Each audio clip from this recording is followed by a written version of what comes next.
بسم الله الرحمن الرحيم الحمد لله رب العالمين الحمد لله الذي هدانا لهذا وما كنا لنهتدي لولا أن هدانا الله أشهد أن لا إله إلا الله وحده لا شريك له وأشهد أن محمدا عبده ورسوله اللهم صل على محمد وعلى آل محمد كما صليت على إبراهيم وعلى آل إبراهيم إنك حميد مجيد اللهم بارك على محمد وعلى آل محمد كما باركت على إبراهيم وعلى آل إبراهيم إنك حميد مجيد ورضى اللهم عن الخلفاء الراشدين والصحابة أجمعين ومن تبعهم بإحسان إلى يوم الدين أما بعد والسلام عليكم ورحمة الله وبركاته.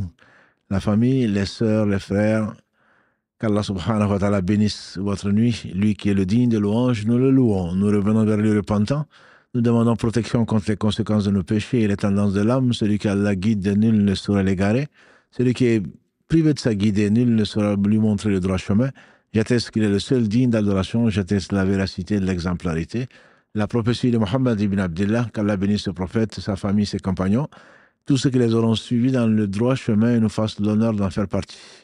Bienvenue donc dans ce jardin du paradis, comme l'aurait dit Anas bin Malik, qui a dit que le prophète sallam nous a trouvé et nous a dit, quand vous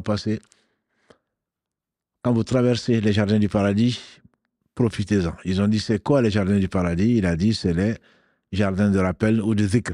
Donc, qu'Allah nous compte parmi ceux qui se rappellent souvent, très souvent, Allah subhanahu wa ta'ala, celui qui n'a besoin de rien, le premier qui n'a pas de début, le dernier qui n'a pas de fin, l'apparent, le dominant sur toute chose, le subtil, le bien informé. Donc, comme tous les lundis, on va commencer par corriger les quiz. Vous avez, à cette heure-ci, vous avez été 1290 à répondre. Donc, ce n'est pas un record, mais c'est quelque chose de plus que normal. Qu'Allah bénisse donc les personnes qui ont participé à ce quiz, je dirais, pour la simple raison que leur intention, je ne la juge pas, mais je l'estime bonne et que ce sera compté pour vous comme de l'adoration, quelle que soit la note, qui n'est pas pour ce quiz très fameuse. La moyenne donc est à 12. Entre 10 et 12 est la médiane, la moyenne est de 11,50. Donc il y a pas mal de questions, presque 10 qui n'ont pas eu la bonne réponse, qui n'ont pas eu la moyenne. Mais, alhamdoulilah, raison de plus, je dirais, pour que vous soyez attentifs à la correction, puisque c'est une chose importante. Comme vous le savez, les signes avant-coureurs de la fin du monde. Nous avons traité la semaine dernière ce qui nous attend dans la tombe, qu'Allah nous facilite, et qui nous incite donc à préparer l'après-vie de ce bas monde, parce que la vie continue. La vie continuera dans la tombe, et ensuite, donc, ce sera le jour du jugement dernier, qui sera l'objet, Inch'Allah, du prochain quiz. Et qu'Allah nous accorde donc une bonne fin, un séjour dans la tombe qui soit un séjour du paradis, et enfin qu'il nous accorde le paradis par sa miséricorde. Donc on va essayer de répondre donc aux questions tout en complétant quelques réponses dans la mesure où certaines questions n'étaient peut-être pas formulées comme il fallait, pas simplement, ou en tout cas ont pu avoir ou connaître d'autres réponses. L'envoi du dernier messager béni est un signe de la fin du monde. La réponse est vraie, mais vous n'avez été que 66% à l'avoir. Cela me paraissait même logique, puisque c'est le dernier messager. S'il n'y a plus de message, et c'est le prophète sallam, bien sûr, on l'a cité, puisque son envoi est fait. Ça veut dire que bientôt, il y aura la fin du monde, même si le bientôt, Allah seul sait quand. Et donc, sa mort nous rapproche encore plus du jour du jugement, de la fin du monde, qui précédera donc le jour du jugement dernier. Et il se réveilla en sueur, il se réveilla effrayé, il dit malheur aux Arabes. Il s'est fait un trou comme ça dans le mur dans le mur construit par Dhul Qarnayn, et pour empêcher les Gog et Magog d'envahir la terre. C'est-à-dire, c'est l'un des 10 grands signes de la fin du monde. Et pour lui, la fin du monde, il dit, moi et la fin du monde, on est venu comme ça, montrant son majeur et son index. C'est-à-dire que c'est très, très proche. Même si pour nous, bien sûr, ce n'est pas encore le cas. Malheur à nous, si on ne se prépare pas à rencontrer Allah subhanahu wa ta'ala, on espère surtout qu'on ne sera pas là à la fin du monde. Parce que le prophète sallallahu alayhi wa sallam a dit, la fin du monde n'arrivera que sur les pires des gens. Il n'y aura pas un seul croyant au moment de la fin du monde. Donc les 6e cavaliers de l'Apocalypse qui prévoient la fin du monde pour le vendredi prochain ou autre chose, mais ça veut dire qu'ils ne sont pas croyants. Parce que le prophète sallallahu alayhi wa sallam dit vrai. Il dit, la fin du monde n'arrivera que sur les pires. Que sur les pires. Qu'Allah nous préserve donc de vivre ces moments-là. Deuxième question, le messager d'Allah Jésus, alayhi salam, est le seul contemporain du sceau des prophètes.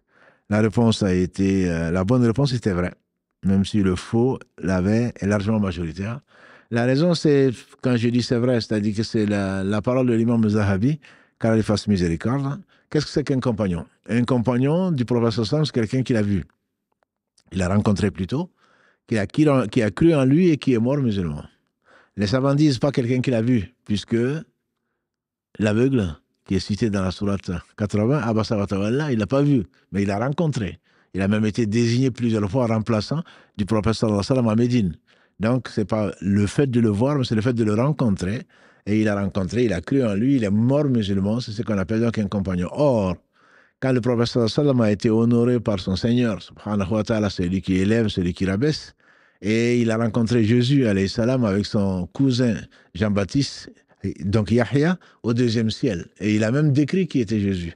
Il a dit que c'est quelqu'un qui était un homme plutôt de taille moyenne, et donc qui a un teint qui est blanc, qui tire vers le rouge, qui a des cheveux qui sont ondulés, et qui remplissent l'espace entre ses deux épaules, etc. Donc, il a bien décrit, et les contemporains de Jésus, doivent certainement savoir que c'est vrai, puisque le prophète sallallahu ne parlait pas de lui-même.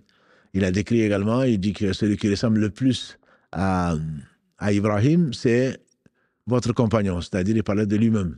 Il a parlé de Moussa, alayhi salam, robuste comme on peut l'imaginer. Il a parlé d'Adam, etc. Il a parlé des prophètes qu'Allah lui a fait rencontrer au cours de son voyage nocturne. Mais tous sont morts, sauf Jésus. Jésus, pour nous, il n'est pas mort, ils ne l'ont pas tué. Comme Allah dit, subhanahu wa ta'ala, dans la sourate Les Femmes, 4, verset 157, « Wa ma qataluhu wa ma salabuhu » ils ne l'ont pas tué, il n'a pas été crucifié. Donc Jésus va descendre, et on verra la suite, Inch'Allah. C'est la question numéro 3. Le prophète d'Allah, Jésus, descendra. Il descendra où? À Jérusalem. Voilà, vous avez été nombreux, 39%. C'était un piège. C'est pas parce qu'il est né en Palestine qu'il va descendre à Jérusalem. Non, il va descendre à Damas, en actuelle Syrie, sur le minaret blanc, entre deux anges, habillés de deux habits colorés, a dit le prophète sallam. Quand il baisse la tête, c'est des perles qui descendent d'argent.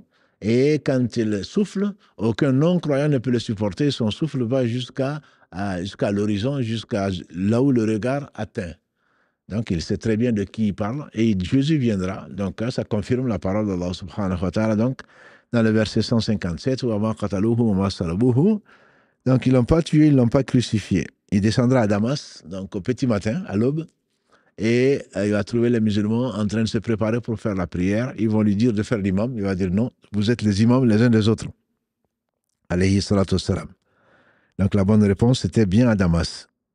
Jésus restera ensuite, question numéro 4, 7 ans, 33 ans, 40 ans. Et bien sûr, la bonne réponse pour moi, c'est 7 ans. J'ai dit pour moi parce qu'il y a divergence dessus. Il y a un frère ou une sœur qui a envoyé pour dire qu'on s'est trompé, que c'est 40 ans, effectivement. Il y a un hadith qui est rapporté par l'imam Ahmad. Il y a un hadith qui est authentique et Abu Daoud.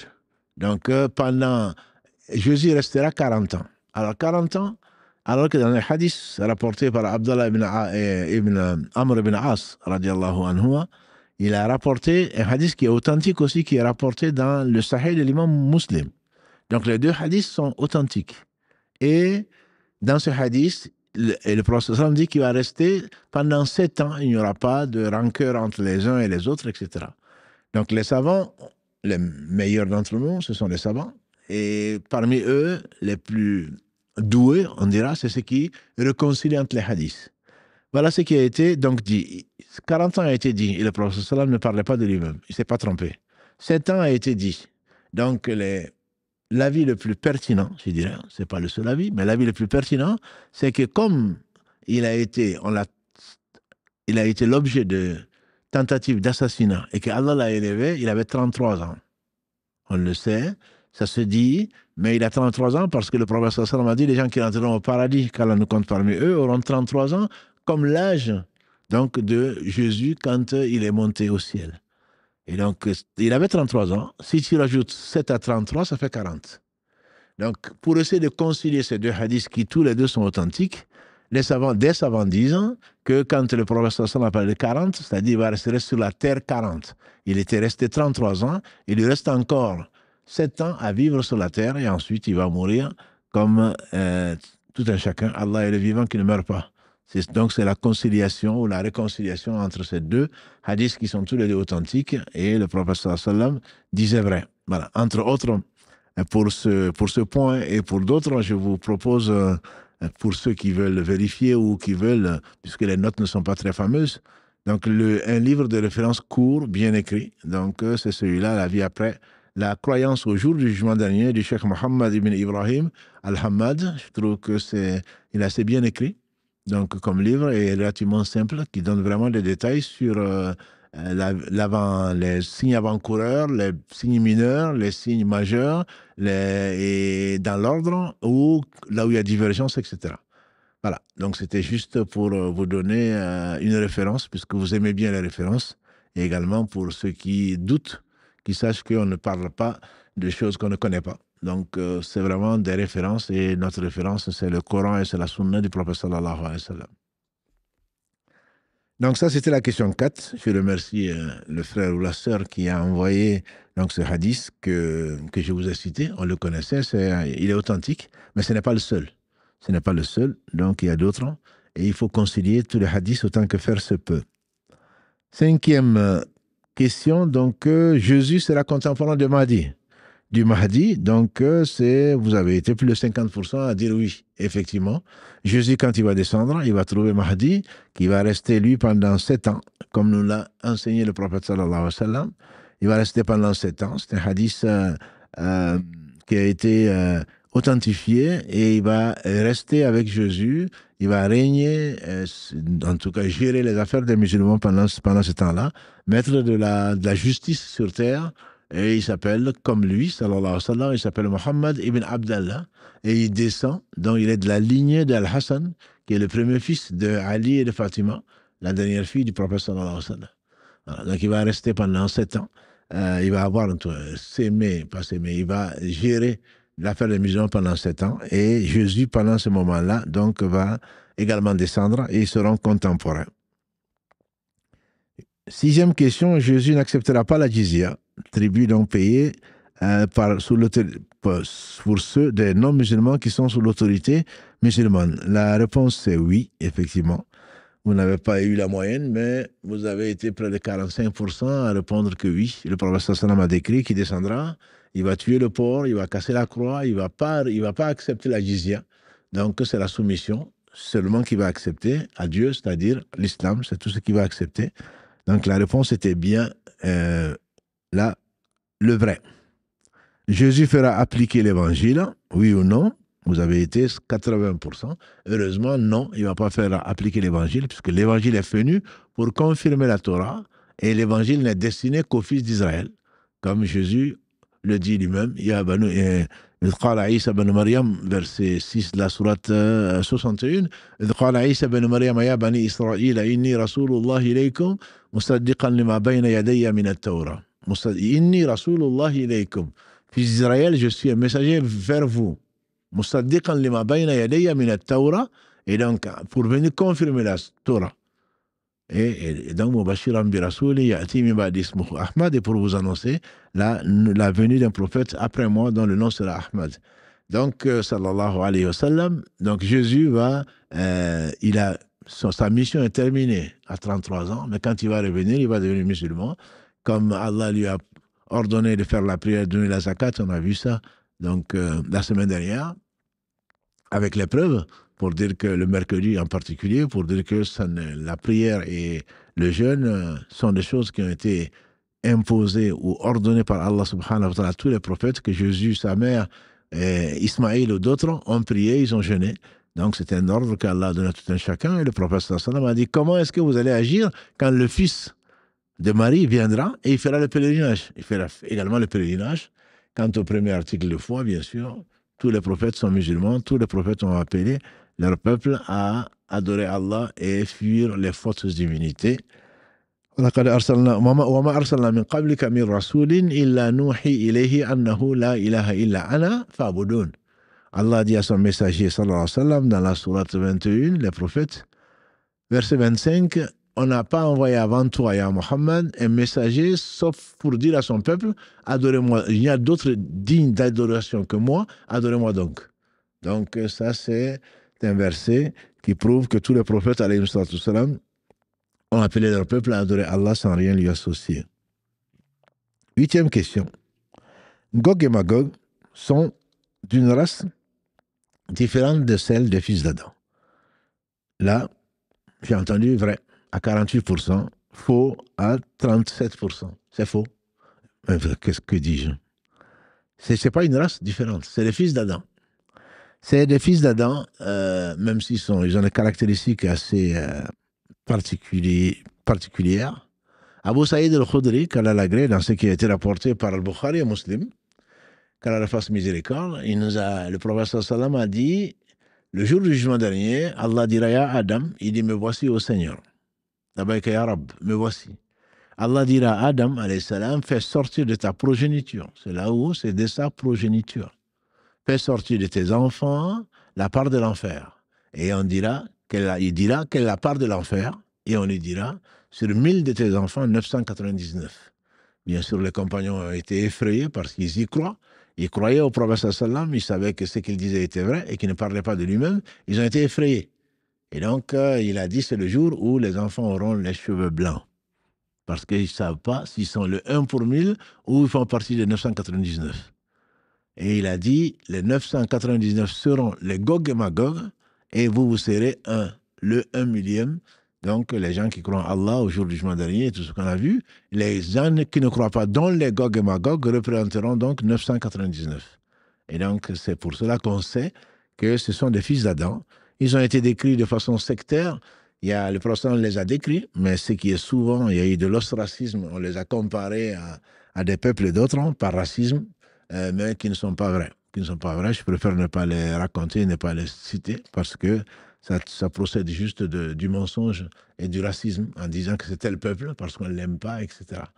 Et dans l'islam, il n'y a pas de supériorité d'un arabe sur un non-arabe, d'un non-arabe sur un arabe, si ce n'est pas la piété. Donc que les gens fassent attention à ce à quoi ils croient et surtout à ce qu'ils diffusent, parce qu'ils seront responsables de cela. Donc, Gog et Magog sont si nombreux que les derniers se trouveront à boire après le passage des premiers par un lac. Vous avez été nombreux à dire que c'est vrai, 68% effectivement. Gog et Magog ont été cités dans le Coran, au moins dans plusieurs versets, dans 2 sourates. Donc, dans la sourate 18, sourate de Kaf, que vous lisez tous les jeudis soirs ou tous les vendredis, dans les versets 93 à 99, et également dans la sourate 21, donc les prophètes, dans les versets 96 et 97, où Allah parle de la sortie des Gog et Magog, et pour nous signifier qu'ils sortiront à la fin du monde. Ils vont passer à côté d'un lac, a dit le prophète sallam, ils sont tellement nombreux qu'ils vont passer à côté d'un lac, on dit que c'est le lac Tibérial, dans le hadith rapporté par l'imam Muslim, que les derniers des Gog et Magog, quand il va passer, il va conjuguer au passé. Il va dire, il y avait de l'eau ici. C'est-à-dire qu'en traversant, ils ont bu, ils sont tellement nombreux qu'ils ont fini l'eau du lac. Les derniers n'ont pas eu de l'eau. Voilà. Donc ça, c'est effectivement une prophétie de Mohammed sallallahu alayhi wa sallam. Ils seront très très nombreux. On comprend mieux pourquoi 999 pour 1000 des fils d'Adam iront à l'enfer parce qu'ils ne seront pas du tout pieux. 10e question, Jésus et les croyants de son temps feront la guerre au Gog et Magog et les tueront jusqu'au dernier. Voilà. Les gens sont précipités à 53% pour dire oui, mais la réponse est non. La réponse est non. Quand Jésus alayhi salam va descendre, Gog et Magog vont s'aimer le désordre, ils vont se réfugier sur la montagne. Les croyants vont suivre Jésus, ils vont se réfugier, ils ne pourront pas leur faire la guerre. Et ce n'est pas raisonnable. Allah leur dispense de faire. Allah leur aurait ordonné de faire, il serait avec eux, ils auraient gagné. Mais Allah va leur ordonner de partir, ils vont monter sur la montagne, et quand ils vont exterminer tout ce que Allah leur permettra de faire, ils vont dire, on a fini avec les gens de la terre, on les a tous tués. Maintenant, ils vont prendre leurs flèches, ils vont l'envoyer en l'air. Et comme fitna, comme épreuve, Allah va leur envoyer de la chair qui va tomber du ciel. Ils vont dire, on a tué aussi les gens du ciel. Et donc, c'est à ce moment-là qu'Allah va envoyer des oiseaux, de quelle nature Allah seul sait. Donc ils vont les emporter parce qu'ils vont les exterminer tous et il n'a besoin de personne. Et les oiseaux vont les emporter au loin parce que l'odeur va être tellement puante que personne ne pourra supporter cela. Donc ils vont se réfugier, ils ne vont pas les combattre sur la permission d'Allah subhanahu wa ta'ala. 11e question, l'antéchrist, Al-Masih Dajjal, est un ange déchu qui se prendra pour Allah. Non, ce n'est pas un ange déchu, c'est faux. Vous avez été presque 50% à avoir la bonne réponse, mais 38% disent que c'est vrai. Non, ce n'est pas un ange déchu. C'est un homme aveugle, borgne plutôt, comme l'a dit le prophète sallallahu, mais entre ses deux yeux, il est écrit ce qui est écrit, comme on verra. Et c'est quelqu'un qui va se prendre pour Dieu. Et Allah subhanahu wa ta'ala en fera une grande fitna. Et comme vous le savez, le prophète sallallahu nous a conseillé de demander protection à Allah subhanahu wa ta'ala contre 4 choses. Allahumma inni a'udhu bika min adhab jahannam, wa min adhab al-qabr, wa min fitnat al-mahya wal-mamat, wa min sharri fitnat al-masih ad-dajjal. Allah nous a inspiré son prophète sallam de nous enseigner. Il dit n'abandonnez pas. Certains savants disent même que c'est une obligation. Mais bon, l'avis pertinent, c'est que c'est fortement conseillé. Ne faites pas le salam après le tashahoud avant de demander protection auprès d'Allah contre 4 choses. Contre l'enfer, contre le châtiment de la tombe, quand on nous en préserve, contre les tentations de la vie et de la mort. Et tant qu'on n'est pas mort, Allah seul sait, c'est lui qui détient tout. Et donc, c'est lui qui détient les cœurs en particulier. Il se peut qu'on meure non musulman, qu'Allah nous en préserve. C'est pour cela que c'est la fin là, qui est vraiment déterminante. Et contre les mots de l'Antéchrist. Le prophète, alayhi salatu wassalam, il a dit, tous les prophètes ont mis en garde leur peuple contre l'Antéchrist. Parce qu'il va se prendre pour Dieu, et Dieu va lui permettre de tenter les gens, et il va lui donner un certain nombre d'outils, de moyens, qui vont tenter les gens faibles. Et ils seront nombreux à ce moment-là. 12e, donc, l'Antéchrist restera sur terre. Est-ce qu'il va rester 7 jours, 30 jours, 40 jours? La réponse est, il va rester 40 jours. Il va rester 40 jours, et le prophète sallallahu alayhi wa sallam a dit que l'Antéchrist va rester 40 jours, dans un hadith rapporté par l'imam Muslim également. Il dit 40 jours, une année, un jour comme une année, un jour comme un mois, et un jour comme une semaine, le reste des jours, donc les 37 autres jours, comme vos jours normaux. Un jour qui sera comme un an, parce qu'Allah l'aura voulu comme ça. Un jour qui sera comme un mois, va durer un mois. Et un jour qui sera une semaine, les 37 autres jours seront 40, donc moins 3. Oui, c'est les 37 autres jours seront donc des jours normaux. Les compagnons du prophète lui ont demandé, alors qu'est-ce qu'on fait donc pendant un jour qui va durer pendant comme un an, comment est-ce qu'on va prier 5 fois? Il a dit non, vous comptez. Vous comptez. Donc ce n'est pas pendant un an tu vas prier 5 fois. Non, tu vas compter le temps qu'Allah nous préserve de vivre ce moment-là parce que c'est terrible. Qu'aucun, il dit quand vous entendez parler de lui, fuyez. Pour que personne ne pense que sa foi va lui permettre de résister. Non, moi je suis croyant, moi je n'ai pas peur. C'est le prophète sallam qui te met en garde. Fuyez. Celui qui peut aller à Médine ou à Makkah, c'est les 2 endroits où Allah lui a interdit de rentrer. Les anges l'empêchent de rentrer dans ces 2 villes-là. Mais il y a des gens qu'il va découper en 2 et ensuite Allah va lui donner un feu qui est de l'eau et un fleuve qui est du feu. Il va changer un certain nombre de choses et il sera suivi par énormément de gens. Donc c'est 40 jours, ce qui fait, si vous calculez bien, 40 jours, en fait, qui vont représenter en réalité 14 mois environ et 14 semaines. Donc vous prenez les 37, vous prenez un jour qui fait déjà un an, donc ça fait 50 semaines, etc. Donc ça fait le total, si on le calcule, ce serait donc 14 mois. 14 mois, puisqu'il y a celui qui fait un an déjà, ça fait 12 mois, plus le restant, et 14 semaines à peu près. 14 mois et 14 semaines. Donc, ce sera son séjour ici-bas. Ensuite, 13e question. L'Antéchrist sera reconnaissable par les croyants en raison de ce qui sera écrit sur son front. Oui. Oui, et vous avez été 90% presque à avoir la bonne réponse.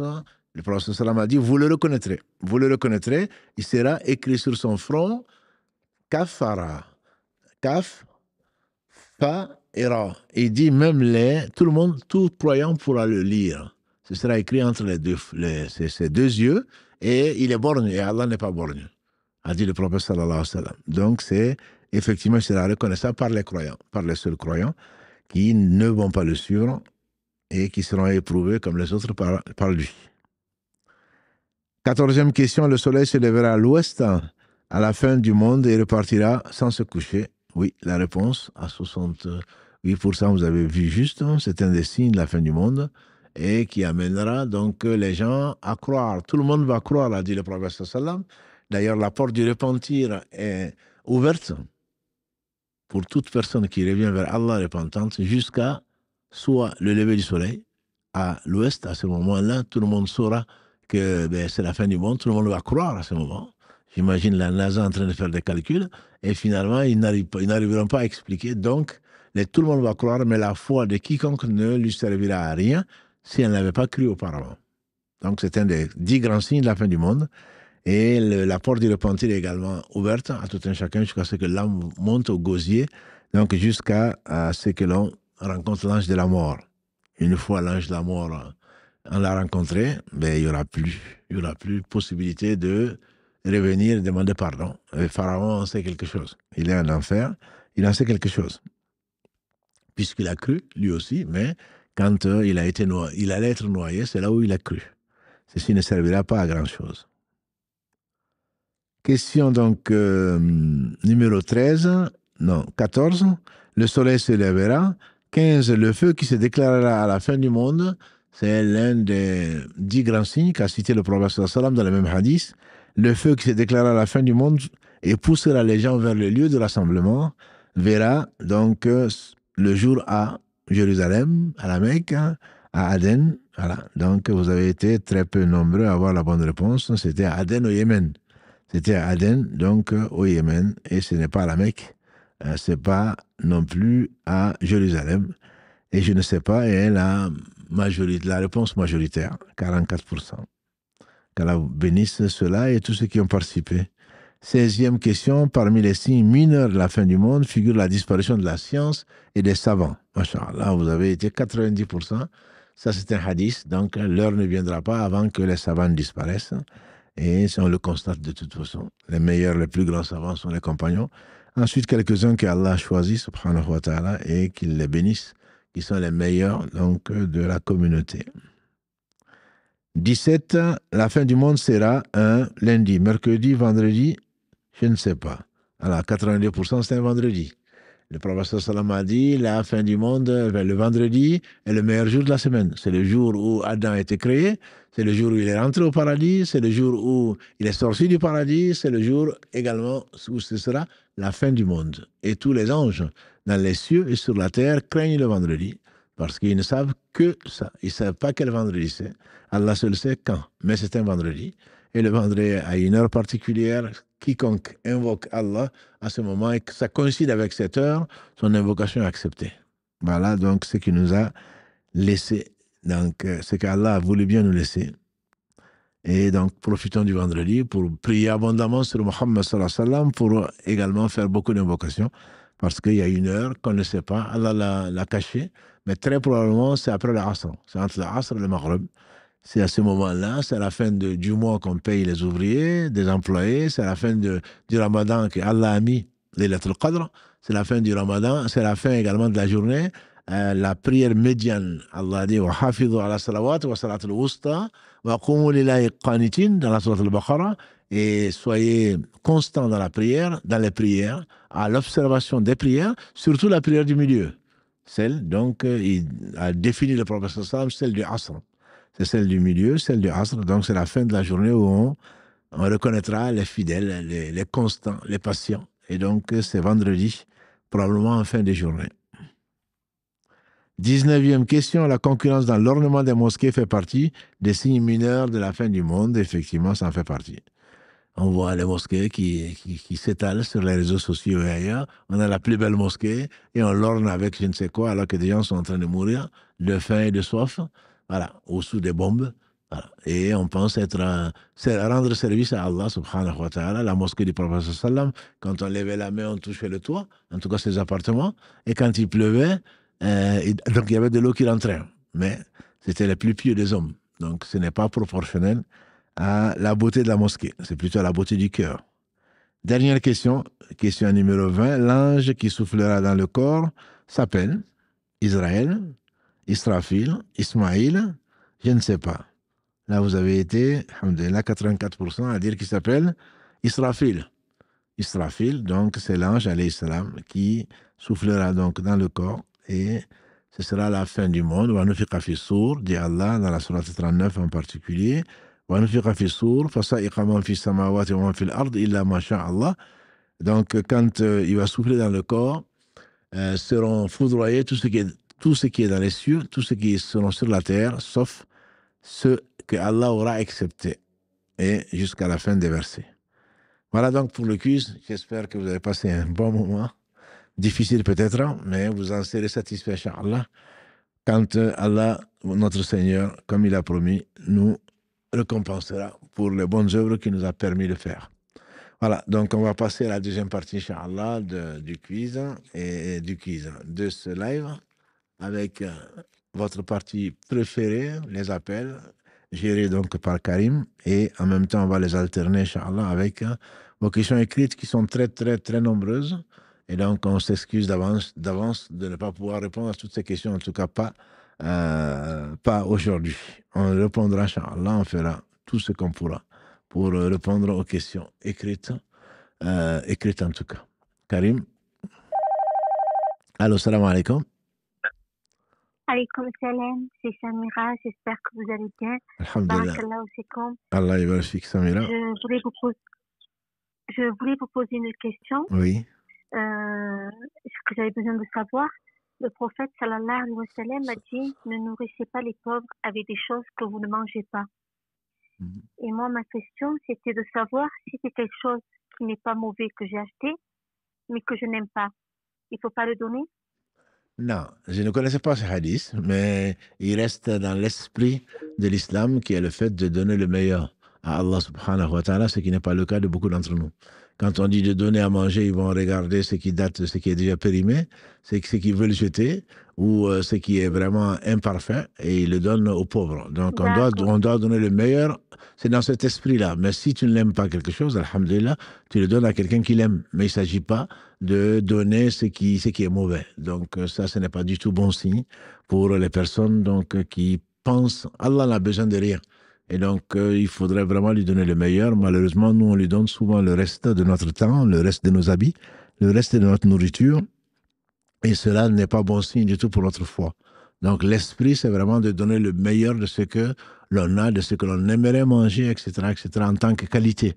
Mais ce n'est pas en tant que de ce qu'on aime ou ce qu'on n'aime pas. Allahu a'lam. Barakallahu fik, Samira. Merci beaucoup. Avec plaisir.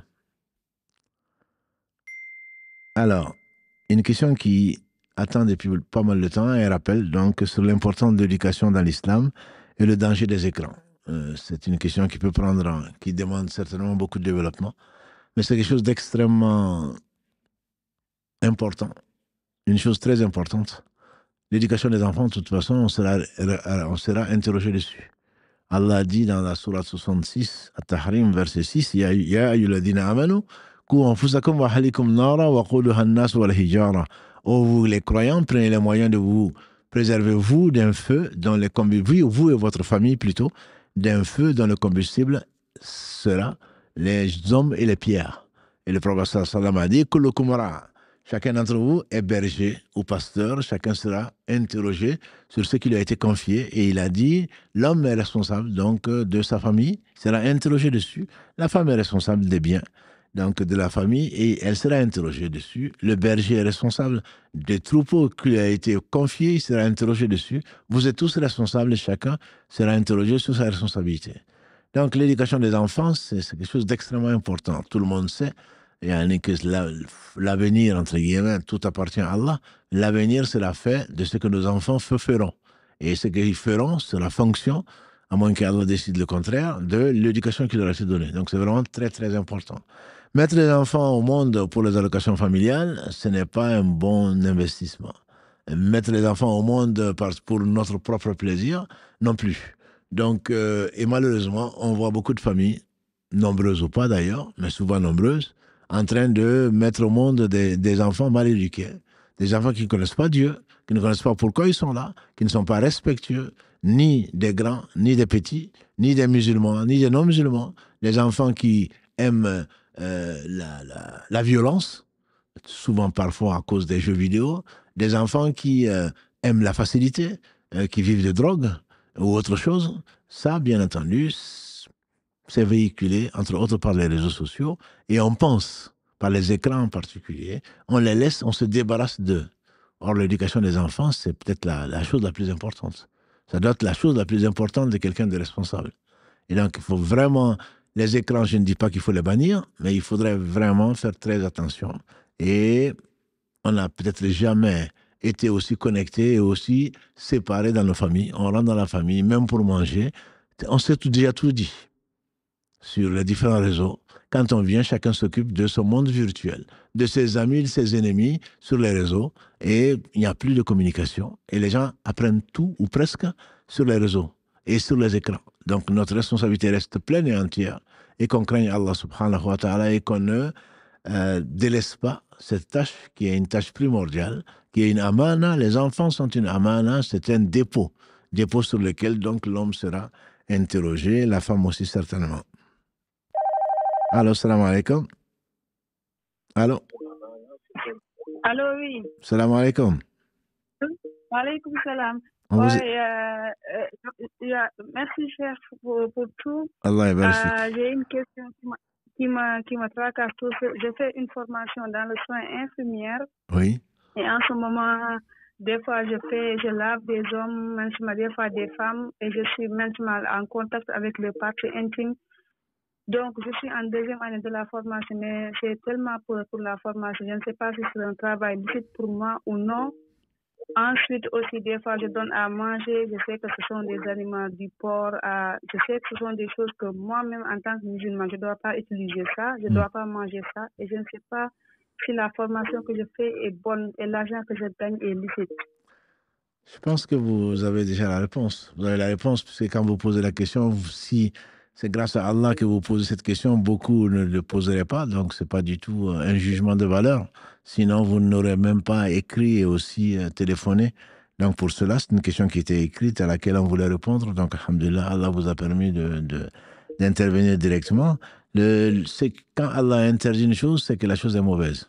Et donc, il faudrait vraiment ne donner que ce qu'Allah permet. Ce n'est pas parce qu'on ne mange pas qu'on est capable de donner à autre qu'à des animaux. On ne doit donner le haram n'est permis que donner à des personnes qui ne sont pas responsables. Donc, comme par exemple, comme les animaux, si on s'est trompé en ayant acheté du haram, par exemple, au lieu de le jeter pour ne pas être gaspilleur, on le donne à des animaux et ils ne sont pas responsables. Donc, donner du haram, c'est haram. Participer à faire parvenir du haram, c'est haram. Là, je ne connais pas de divergence dessus, sauf si on risque pour sa vie, comme Allah nous permet de manger ce qui est interdit, notamment la viande de porc, si on n'a pas autre chose à manger. Voilà. Pour les parties intimes et le reste, normalement, on n'a pas à le faire. On n'a pas à le faire si, en tout cas, il y a possibilité. Vous savez, même dans les formations de toilettes mortuaires, la pudeur de l'islam et le respect de l'autre, ce n'est pas une fausse pudeur, c'est une vraie pudeur. Le respect de l'être fait que même quand on lave un mort, que ce soit un homme ou une femme, on porte des gants. On porte des gants et on lave avec le dos de la main, le dos des gants. Tout ça pourquoi? Pour ne pas toucher aux formes, par respect. Et donc, voilà. Non, mais moi, je porte des gants, mais ce sont des personnes qui ne peuvent rien. Ce sont des malades. Oui, mais j'ai bien compris. S'il y a un besoin, la santé passe avant l'interdiction.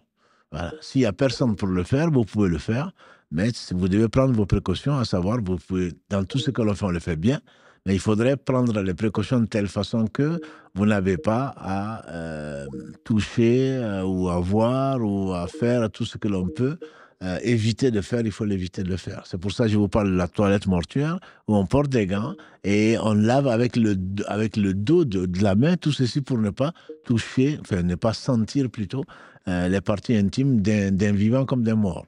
Donc vous ferez ce que vous pouvez faire, mais faire du haram, c'est du haram. Voilà, sauf si on n'a pas le choix.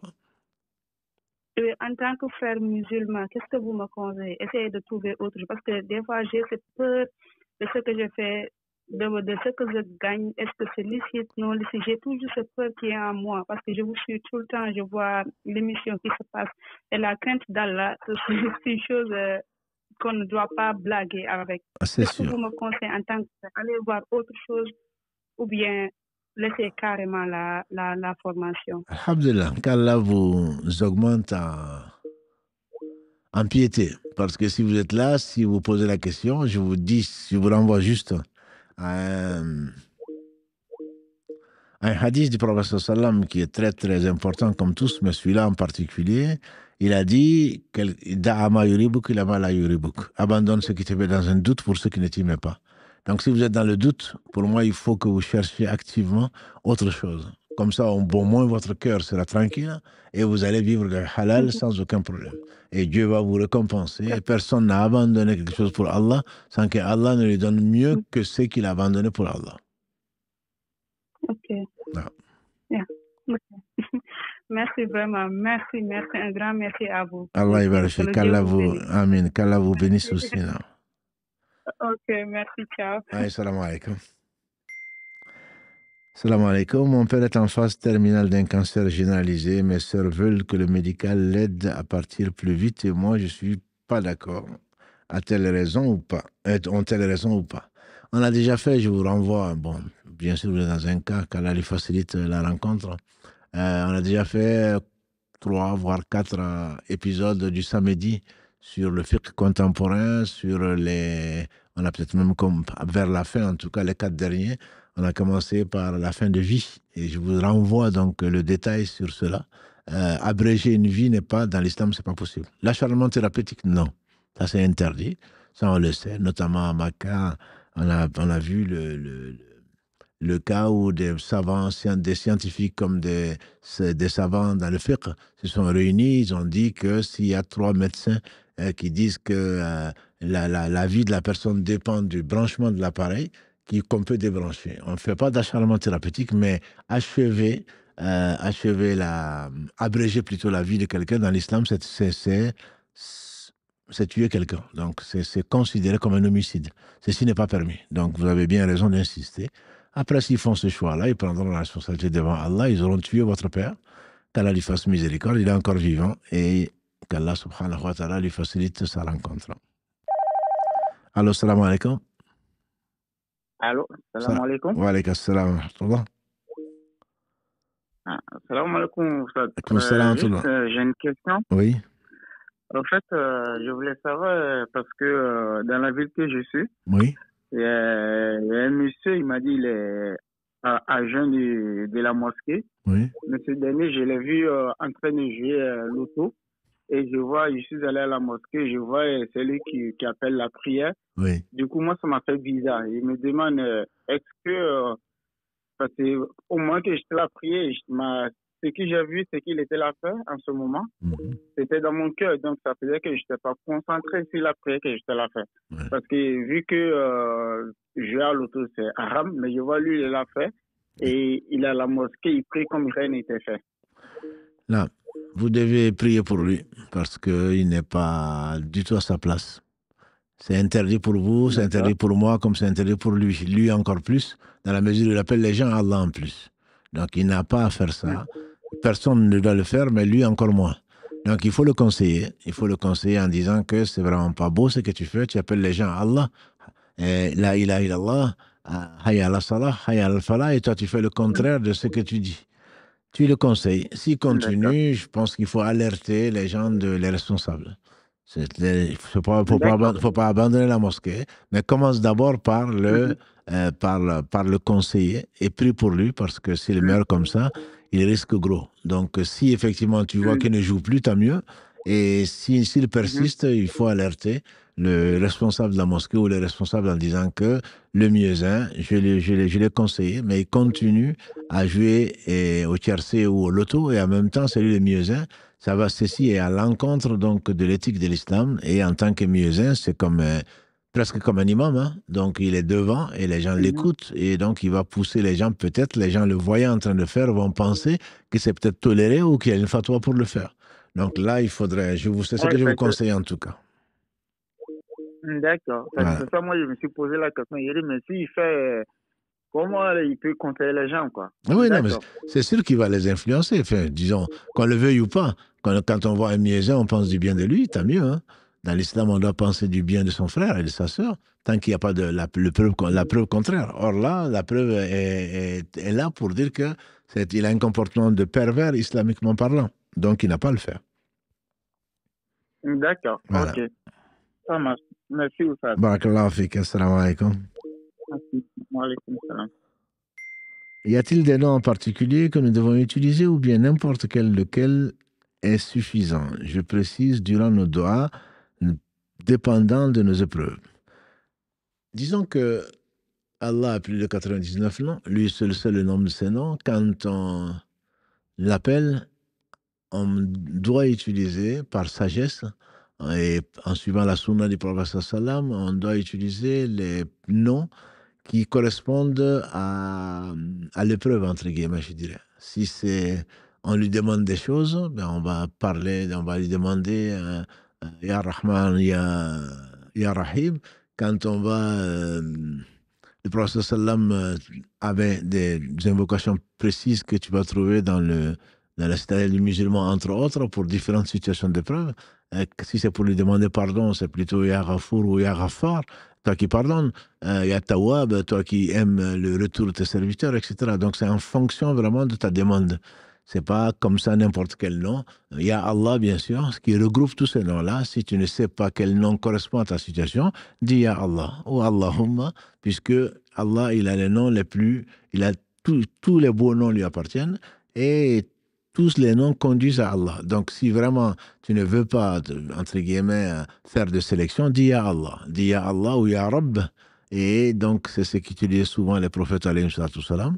Mais si tu connais quelques noms en particulier par rapport à ton épreuve, à ce moment-là, tu les utilises. C'est ce qui est conseillé dans la sunna du prophète sallallahu alayhi wa sallam. Vous pouvez demander, donc je retourne à un péché que je veux arrêter, j'en suis consciente que je dois arrêter, mais des fois je glisse. Quel conseil pouvez-vous me donner? Mais je n'ai pas d'autre conseil, ma sœur, que de craindre Allah. De craindre Allah et de savoir que ce n'est pas toi qui peux arrêter, c'est Allah qui peut t'aider à arrêter. La hawla wa la quwwata illa billah, on revient toujours dessus.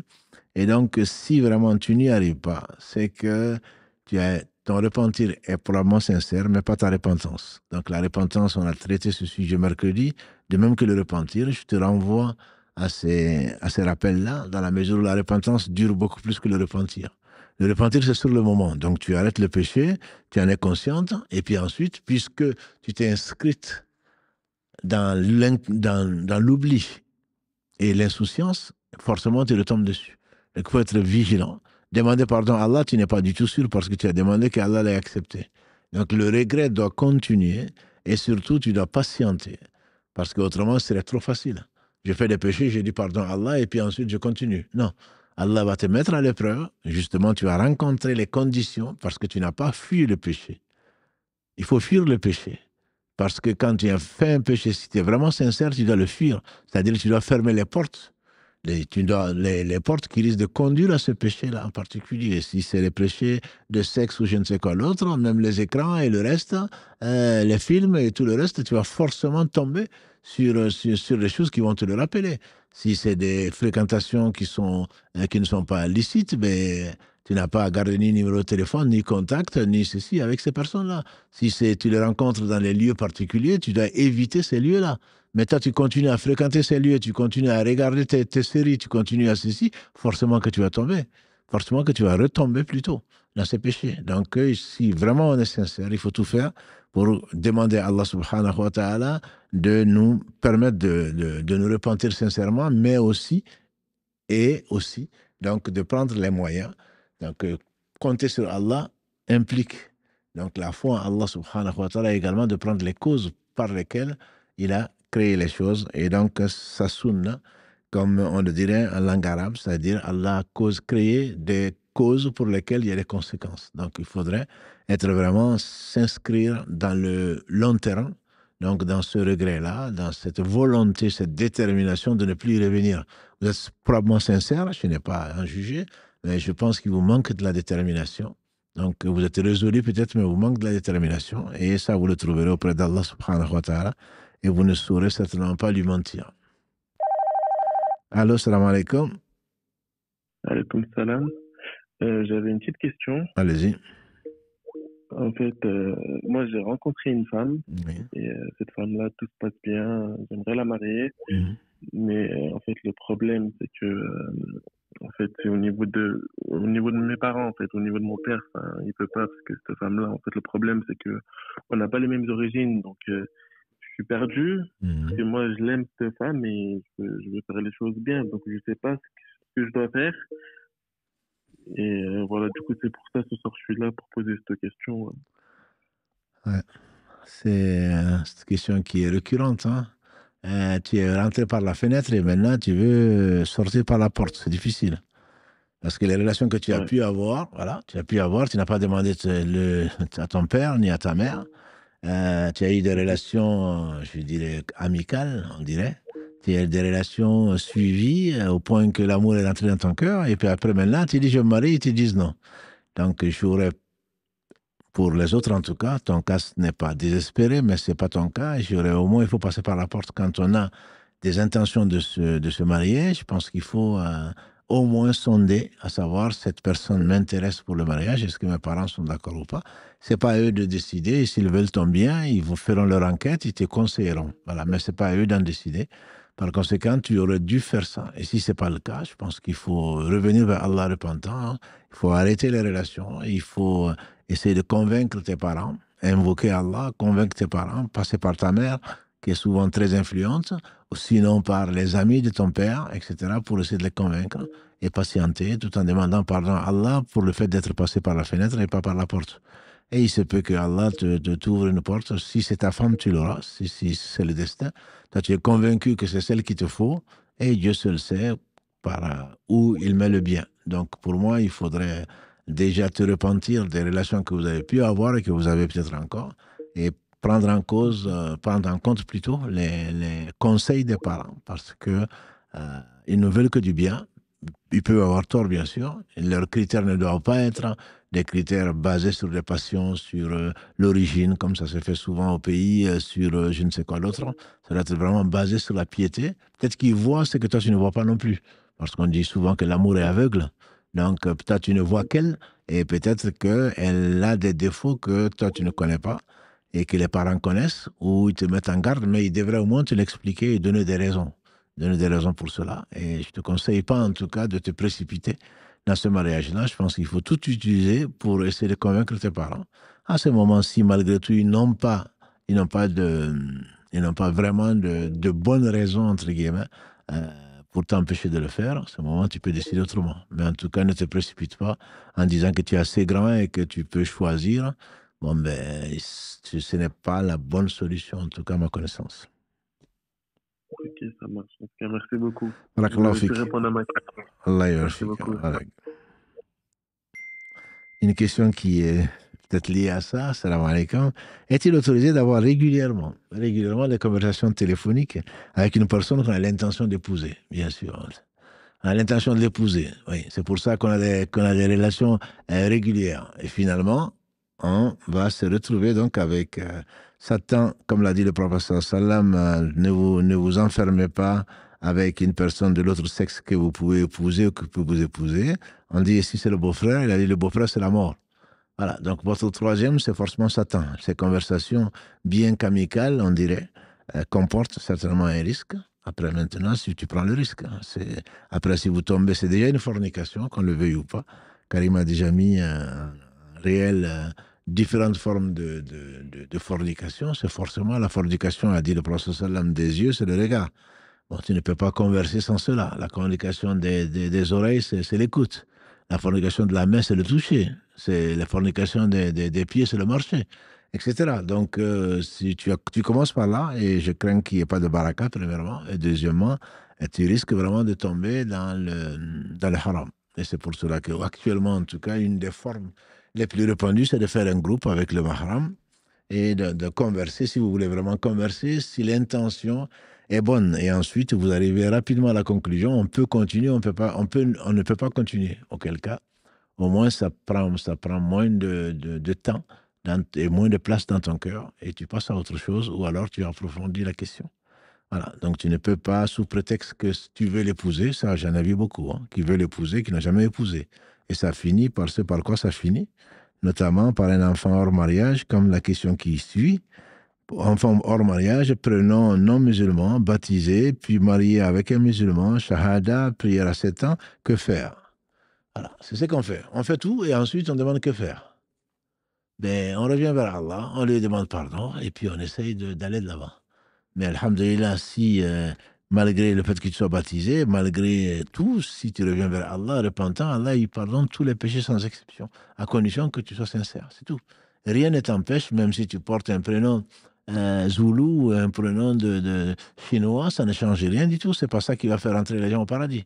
Ce qui les fait rentrer au paradis, c'est la miséricorde d'Allah, qui elle est proche des gens qui font le bien. Donc il faut, une fois que Allah nous a ouvert le cœur, et c'est le plus important, et je n'ai aucun doute que surtout nos frères et sœurs de cette famille, qu'Allah vous bénisse, je ne doute absolument pas que vous êtes sincères. Sinon, vous ne serez pas là. Maintenant, la sincérité, elle ne doit pas s'arrêter seulement à la parole ou dans le cœur. Il faudrait vraiment la mettre en action, faire du bien, faire des efforts, parce que nous, on veut le beurre, l'argent du beurre et le sourire de la crémière. Non, on ne peut pas. Quand on veut revenir vers Allah, Allah, il va nous éprouver. Il va nous éprouver. Donc, on ne peut pas tout avoir. Ben voilà, c'est celle que je voulais. J'étais dans le haram. Demain, je rentre dans le halal. Voilà, donc je fais tout. Je fais tout comme si de rien n'était. Quel est mon mérite?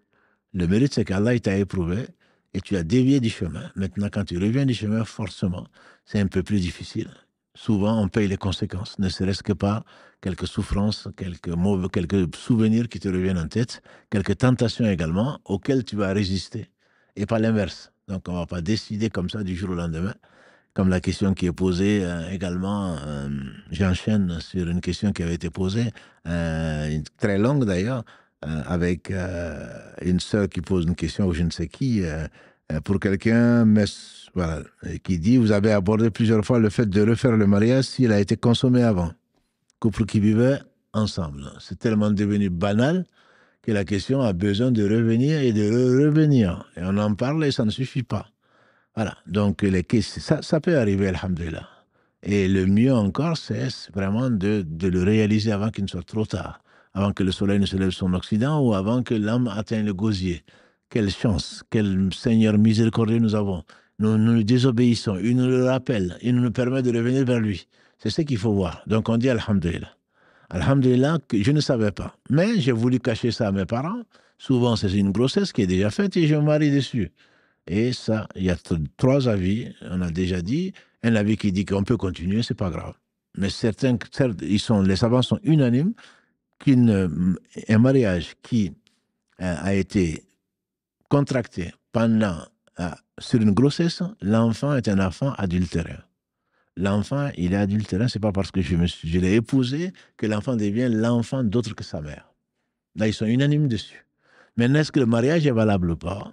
Il y a un avis des Hanafi en particulier qui disent que puisque c'est vous deux qui avez fauté, entre guillemets, le mariage reste valable. Mais il y a la majorité des savants, et c'est l'avis le plus pertinent, c'est que le mariage n'est pas valable. Il n'est pas valable. Donc, également, c'est eux-mêmes qui disent que s'il n'y a pas eu un délai de viduité, entre guillemets, entre le haram et le halal, le mariage n'est pas valable. Donc, il faut arrêter le mariage, il faut attendre l'écoulement de sang. Certains, un seul mois, d'autres, comme les Maliki, c'est 3 mois de séparation, ensuite refaire le mariage.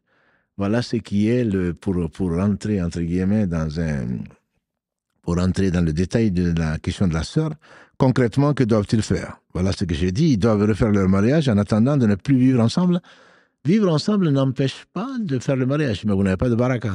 Allah vous dit ne faites pas la zina. On a vu la zina, vivre ensemble, même si on n'a pas de relation, j'entends des relations sexuelles, néanmoins on vit ensemble. L'homme, est-ce qu'on peut continuer? Il n'a pas où aller. Il n'est pas EDF, hein, ça m'étonnera. Je pense qu'il va trouver quelqu'un pour l'héberger, ou toi tu vas trouver quelqu'un pour l'héberger. Si vraiment c'est le halal que tu veux, j'entends par là la baraka. Il faudrait qu'on sorte de l'administratif. Ah oui, je vais faire le halal. Je vais faire le halal, tu es dans le haram. Tu es dans le haram. Tu ne pries pas, tu ne jeûnes pas, ou tu jeûnes parfois, et tu fais tout ce qui est interdit, et tu veux faire du halal. Quel halal tu vas faire? C'est pas de l'administratif. Quand on se repent vers Allah subhanahu wa ta'ala qui nous tend la main pour nous pardonner, qui nous donne l'occasion de revenir vers lui. Non, mais pour que les gens disent que si je vais voir mon père, au moins que j'aille avec un homme qui n'est pas mon copain, ou avec une femme qui n'est pas ma copine, que ce soit ma femme. Et qu'est-ce que ça fait à Allah, ça? Qu'est-ce que ça fait à la religion? Rien du tout. Si on n'a pas vraiment, dans son cœur, on n'a pas à regretter ce qu'on a fait, à quoi ça sert? Ça sert à rien. C'est purement administratif. Quand on le fait, c'est par crainte d'Allah. Quand on le fait par amour d'Allah. Quand on le fait parce qu'on croit en Allah. S'il n'y a pas ces facteurs qui sont là, Allah ne regarde pas, comme l'a dit le prophète sallallahu alayhi wa sallam, Allah ne regarde pas nos formes. Il ne regarde pas nos habits. Allah regarde nos actes et le cœur.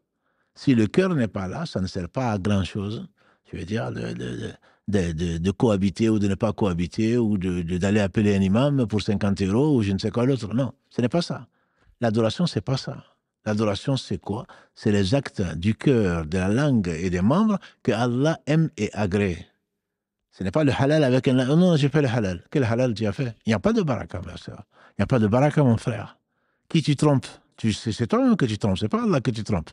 Tu ne vas jamais le tromper. Tu peux tromper tout le monde comme... voilà.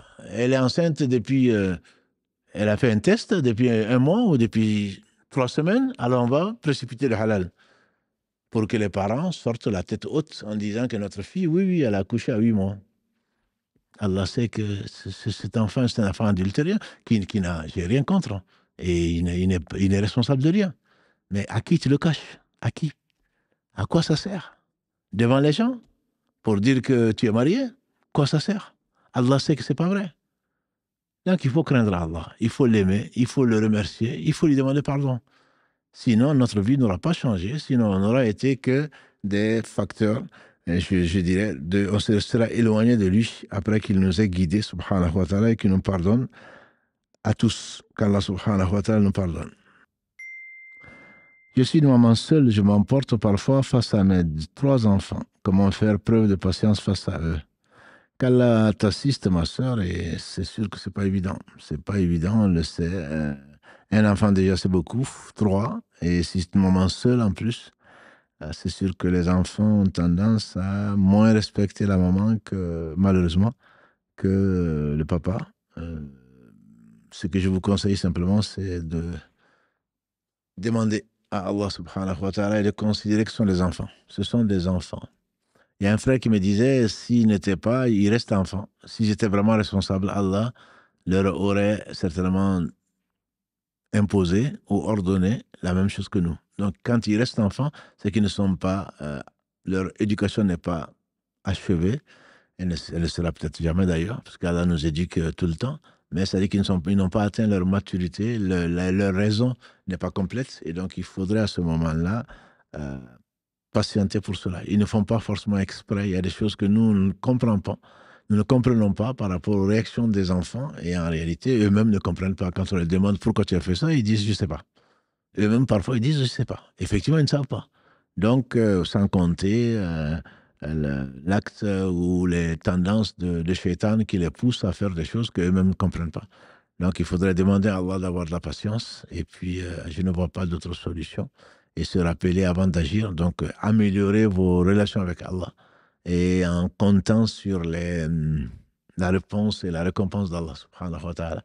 Le prophète sallam dit « Moi et celui qui élève des orphelins, s'ils ne sont pas orphelins, tes enfants, mais bon, si tu es divorcé, si tu es seul, c'est comme si tu étais une veuve. Moi et celui qui éduque les orphelins, on sera comme ça. » Il a montré les 2 doigts.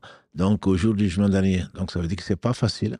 Mais grâce à Allah subhanahu wa ta'ala, il t'élèvera en degré, il te donnera la patience nécessaire. Mais ne pense pas que ce soit toi qui éduques tes enfants, c'est Allah qui éduque les enfants. Et ça me paraît très, très important. Parce que là, on demande à Allah. Iyyaka na'budu wa iyyaka nasta'in. C'est toi seul que nous adorons, c'est toi seul dont nous implorons secours. Donc, si tu comptes vraiment sur Allah, jamais il n'a dessus qui que ce soit. Par contre, si tu comptes sur toi-même, tu vas te fatiguer et tu ne seras jamais patiente assez comme Moïse ne l'a pas été. Donc, ce n'est pas toi ni moi qui seront assez patients. Allô, salam alaikum. Wa alaikum salam wa rahmatullahi wa barakatuh. Vous allez bien? Ça va, alhamdulillah, et vous? Et Karim, comment? Alhamdulillah. Karim, il va bien, ouais. Voilà, il va bien, il vous aussi. Il vous passe le salam aussi. Alaikum salam, ça fait plaisir. Allah yarfik. J'espère que tout va comme vous voulez. En fait, je voulais vous poser une question. Oui. Je sais que vous avez déjà, vous avez déjà traité ce sujet, mais j'arrive plus à retrouver la vidéo. C'est concernant, j'ai mis de l'argent dans le compte j'ai ouvert un compte pour mes enfants. Oui. Et ils ont une certaine somme. Et j'aimerais savoir, c'est à partir de quel montant qu'il faudrait sortir la zakat dessus. Sachant que des fois, quand ils ont besoin de choses, je prends de cet argent pour leur acheter ce dont ils ont besoin. Oui, vous avez raison de poser la question, et parce que vous serez responsable devant Dieu de la zakat, de ces comptes dont vous êtes responsable. Les enfants ne sont pas responsables jusqu'à l'âge de la puberté, comme vous le savez. Donc, c'est vous qui êtes responsable. Vous devez le faire, mais vous devez, comme c'est un compte où vous ne prélevez que très peu, entre guillemets, à très peu d'occasions. Donc, la zakat, c'est un an, comme vous le savez, une année lunaire, et le nisab, donc, qui est le seuil imposable. Le seuil imposable varie. La majorité des savants disent que c'est 595 grammes d'argent, qui aujourd'hui correspondrait à 700 €. Je sais que ça ne nous arrange pas, mais le Cheikh Rouhaili, et je suis de son avis, dit que 700 € que l'on économise pendant un an, ce n'est pas être riche. Donc, on prendrait plutôt 7000 € qui correspondent à 85 grammes d'or travaillé aujourd'hui. Sachant qu'avec la guerre et les conflits dans le monde, l'or étant une valeur refuge, sa valeur peut beaucoup changer. Mais bon, ça a été il n'y a pas très longtemps, 4000 €. Maintenant, ça flirte plutôt avec 6000 € ou 7000 €. Donc, il faudrait regarder la valeur de l'or. Et si vous approchez les 4000, 5000 €, moi, je vous dirais de sortir la zakat. Donc, sur ce compte-là. Mais si vous avez dépensé, vous avez pris cet argent-là pour des choses qui les concernent, je pense que vous les déduisez donc de la somme qui reste. Et si vous les avez empruntés, par contre, je vous conseillerais de les rendre, parce que c'est ce que je conseille à mes frères et à mes sœurs, notamment tout ce qui concerne la CAF et le reste. Ça a été donné pour aider les enfants et non pas pour aller au bled ni construire la maison. Moi, je préfère l'argent qu'on donne pour les enfants, il faut le garder pour les enfants et les utiliser pour les enfants. Je crains que ce soit vraiment... Il n'y a pas de vol entre parents, mais je crois vraiment que ce soit une mauvaise utilisation de l'argent des enfants. La société, si elle nous donne des allocations, c'est pour que ça serve et que ça aide nos enfants. Donc, je vous fais bien de le mettre de côté. C'est ce que je conseille à toutes mes sœurs, à tous mes frères, plutôt que de voir des couples déchirés. Non, c'est moi qui gagne l'argent, c'est moi qui garde l'argent de la CAF. Non, non, c'est toi. Ou alors en train d'utiliser ça, c'est mon droit parce que la société me le donne. Non, c'est le droit des enfants. Les droits des enfants, donc vous faites bien de le mettre de côté. Et moi, je partirais sur 4000, 5000 actuellement, mais je vous dis, la valeur vraiment varie beaucoup en fonction des conflits donc dans le monde. Et si c'est dans un compte courant, ce qui m'étonnerait, je pense que c'est dans un compte d'épargne. Voilà. Les enfants, c'est un compte d'épargne. Normalement, si vous pouvez fermer le compte et ouvrir un compte sans intérêt, si c'est possible, ce serait bien. Sinon, il va falloir ouvrir des comptes à votre nom et les mettre dedans. Et si c'est 2 enfants ou 3, et ce n'est pas la somme totale, c'est ce que vous réservez à tous les enfants, à moins que vous ayez un compte pour les enfants. Si c'est un compte pour les enfants, quel cas vous considérez la somme qui est dessus. Voilà, si un compte pour chacun, c'est chacun à son compte et chaque seuil, entre guillemets, doit être déterminé. Le seuil plutôt s'applique aux 3 ou 2 comptes différents.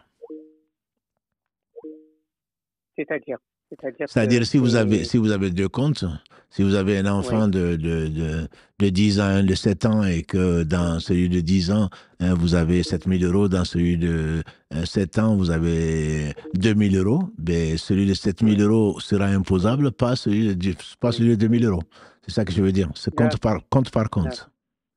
D'accord. Il faut que je fasse le calcul par chaque enfant. Exactement. Ou même si vous avez un seul et même compte, vous savez ce qui appartient à qui. Voilà, donc vous devez le faire. Sinon, si c'est pour les enfants en général, auquel cas vous prenez le compte et vous prélevez les 1/40e donc de ce qui est resté pendant un an dans ce compte-là ou dans ce compte-là. Ok, d'accord. Voilà. Ok. Barakallahu fik. Barakallahu fik pour votre réponse. Allah vous récompense par le paradis sans jugement. Amin, amin, amin. À vous, votre famille et c'est ce qu'on recherche. Barakallahu fik, et à Karim aussi. Inch'Allah. Karim, il a bien entendu. Karim, il en profite. Prenez soin de vous. Barakallahu fik, ma soeur. Prenez soin de vous et à très vite, Inch'Allah. Inch'Allah, jazakallah khair. Salam Alaykoum salam. Est-ce possible de se marier avec juste la présence du tuteur? Et quoi d'autre? Le mariage, pourquoi tu veux le tuteur? Non. Le prophète sallam, il a dit, il n'y a pas de mariage sans tuteur et deux témoins. S'il n'y a pas de témoin, s'il n'y a pas de tuteur, s'il n'y a pas l'un des deux, il n'y a pas de mariage. Les mariages cachés, là, c'est qu'il y a anguille sous roche, quoi. Pourquoi tu veux cacher ça aux gens? Tu veux épouser une femme et tu veux que personne ne le sache? C'est que tu as des raisons inavouées. Non, l'islam n'est pas pour cela. Le mariage est invalide aussi, en tout cas, d'après l'avis pertinent, puisque tu ne pourras le trouver que chez l'imam Abu Hanifa, qu'Allah lui fasse miséricorde, et cet avis est plus que faible chez la plupart des savants. Parce que le hadith, il est clair, il n'y a pas de mariage sans tuteur et deux témoins. Donc ça, c'est pas possible. Le mariage blanc est-il autorisé en islam? Bien sûr que non. Ça, c'est une autre question. Bien sûr que non. Le faux n'est pas acceptable dans l'islam et ne le sera pas. Donc, épouser quelqu'un pour lui faire avoir des papiers et que l'intention n'est pas le mariage, c'est faux et ce n'est pas acceptable d'un point de vue islamique. C'est pas acceptable. La loi, bien sûr, l'interdit, mais même sans cela, ce n'est pas permis dans l'islam. Le faux est interdit, que ce soit les faux ongles, que ce soit le faux témoignage, que ce soit le mensonge, tout ce qui est faux est interdit dans l'islam et on ne l'accepte pas. Et c'est pas acceptable. Salam, y a-t-il mal à célébrer le Magal Touba quand on suit le Coran et la Sunna? Quand on suit le Coran et la Sunna, on doit savoir qu'il y a deux fêtes dans l'islam et que ce qui est légiféré, c'est Aïd al-Fitr et Aïd al-Adha. Il n'y a pas d'autre fête. Voilà. Donc, c'est contradictoire d'aller chercher à fêter d'autres choses qui n'ont pas de source dans l'islam. En tout cas, quand on suit le Coran et la Sunna. Allô? Allô? Salam alaikum. Wa alaikum salam wa rahmatullah. Je vous écoute. Je voudrais savoir, quelle est la différence entre le tajwid et le tartil? Tajwid et tartil. Alors, vous êtes spécialisé là. Je pense que vous perdez beaucoup de nos auditeurs. Tartil, c'est le nom général. Warattil al-Qur'an tartila, comme Allah le dit dans le verset de la sourate 73. Donc, c'est le lire, disent les savants. On fait dire à Ali, radiallahu anhu, que le tartil, c'est le fait de sortir chaque lettre et de s'arrêter là où il faut.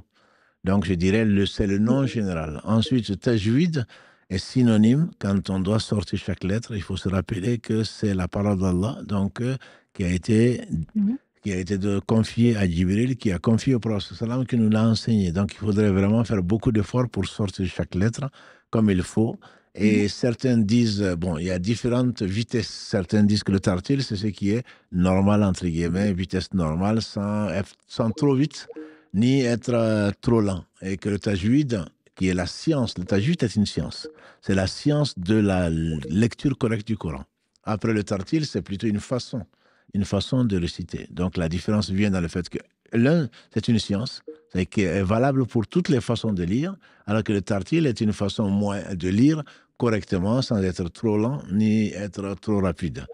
Bon, si on prend le cas d'Abul Basr al-Samad, qu'Allah lui fasse miséricorde, il a lu de différentes façons pour l'enseigner aux uns aux autres. Et il y a d'autres savants aujourd'hui, alhamdoulilah, qui sont réputés et qui nous enseignent le Coran. Donc, la vitesse avec laquelle on lit le Coran peut varier, mais le tajwid, c'est vraiment la science qui gouverne et qui doit être appliquée quant à la lecture du Coran.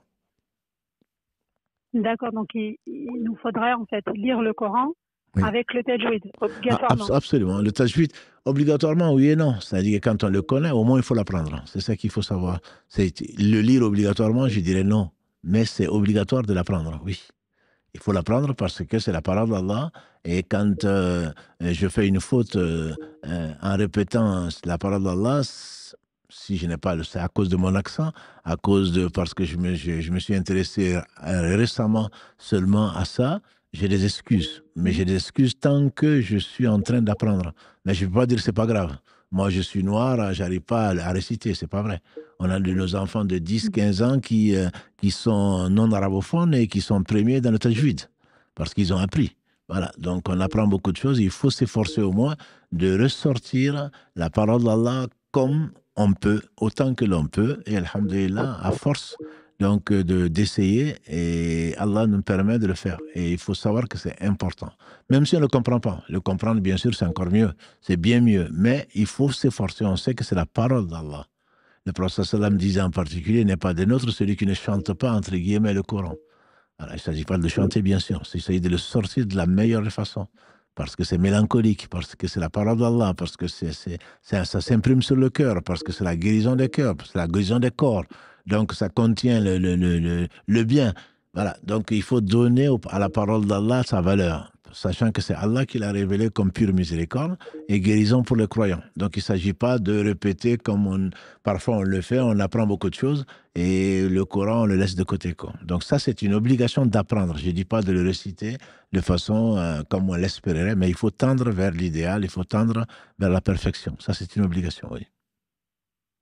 D'accord, j'ai bien compris. Barakallah. Allah yarfik. Salam alaykum salam wa rahmatullah. Combien de distance il faut obligatoirement pour prier à la mosquée? On dit que la prière à la mosquée est une obligation pour tout homme qui entend l'appel à la prière. Aujourd'hui, on n'entend pas l'appel à la prière dans beaucoup de pays occidentaux, en tout cas, pour ne pas dire dans tous. Là où on entend, le problème ne se pose pas. Quand on entend l'appel à la prière, on doit venir à la prière. Voilà. Comme Allah dit, subhanahu wa ta'ala, dans la sourate Jumu'ah, 62, c'est vrai pour Yawm al-Jumu'ah, c'est vrai pour autre chose quand vous entendez l'appel à la prière pour la prière du vendredi. Donc les autres prières, quand on les entend, on doit y aller. Maintenant, quand on dit, on a calculé sans haut-parleur, ça fait à peu près 3 km de rayon pour que ce soit obligatoire. Mais même si tu as 10 km et que tu peux te programmer pour y aller, c'est mieux pour toi. Chaque pas te fera, t'élèvera d'un degré, l'autre pas va te pardonner un péché. Et la prière, tout le temps que tu attends pour la prière était compté comme adoration. Et la prière en groupe te vaudra 25 ou 27 fois plus que la prière seule. Mais l'obligation, on estime, à 3 km à la ronde.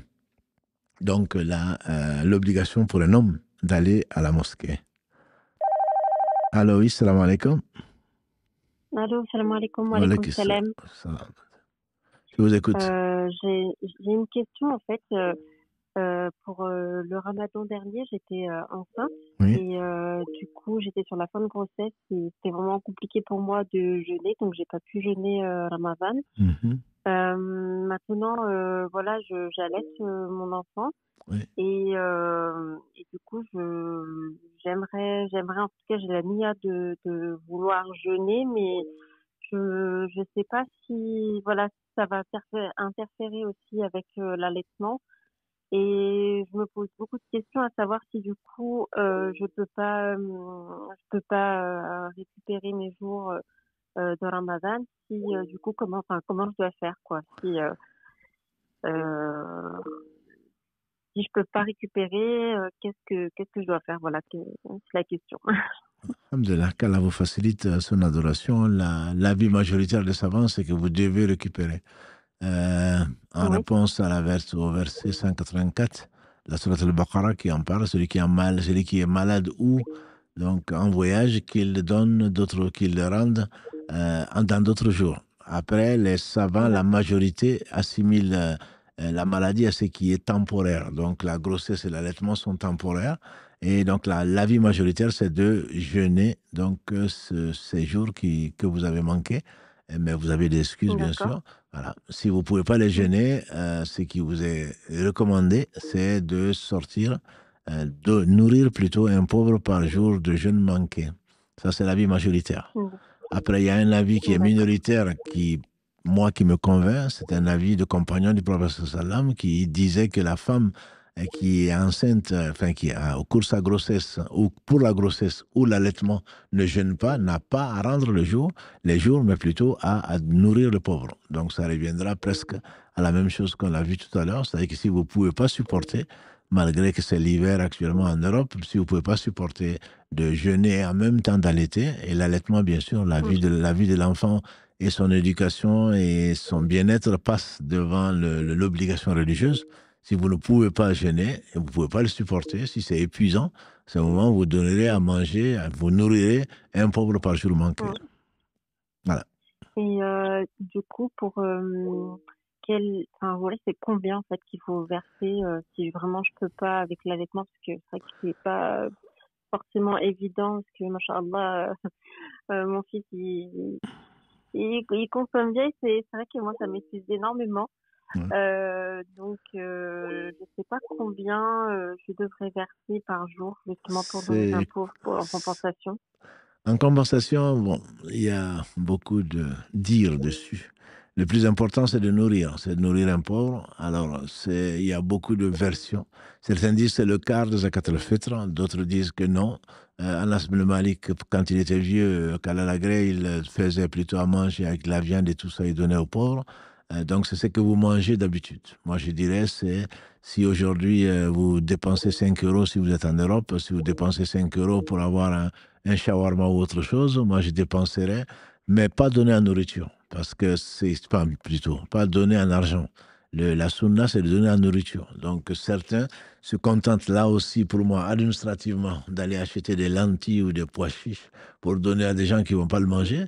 Donc, c'est donner à manger à quelqu'un. Donc, vous l'estimerez à 5 euros ou à 7 euros, comme vous voulez. Et si vous ne pouvez pas, vous pouvez donner moins, bien sûr. Ça veut dire que vous mangez moins aussi. Voilà, vous ne pouvez pas manger les shawarma et puis donner des pois chiches aux pauvres, quoi. Si vous mangez des pois chiches, vous pouvez les donner des pois chiches. L'équivalent de ce que vous mangerez comme un repas. Voilà, moi c'est ce que je vous dis, je ne vais pas vous fixer une somme, je pense que ça dépend vraiment de vos moyens, et si plus vous en donnerez, mieux ce serait. Après certains, encore une fois je vous dis, sont administratifs, ils vont donner 1,25 €, donc je ne sais même pas combien coûte une baguette maintenant, et eux certainement ils ne vont pas manger avec, voilà. Non mais ils se disent non, chez nous j'ai entendu l'imam dire que c'est le quart de Zakat al-Fitr. Voilà, donc ça c'est pour les autres. Quant à nous on mange 10 euros minimum, voire 15 euros par repas, mais pour le pauvre, à nourrir, on va lui donner 1,25 €. Non, ça ce n'est pas, ça c'est pas correct.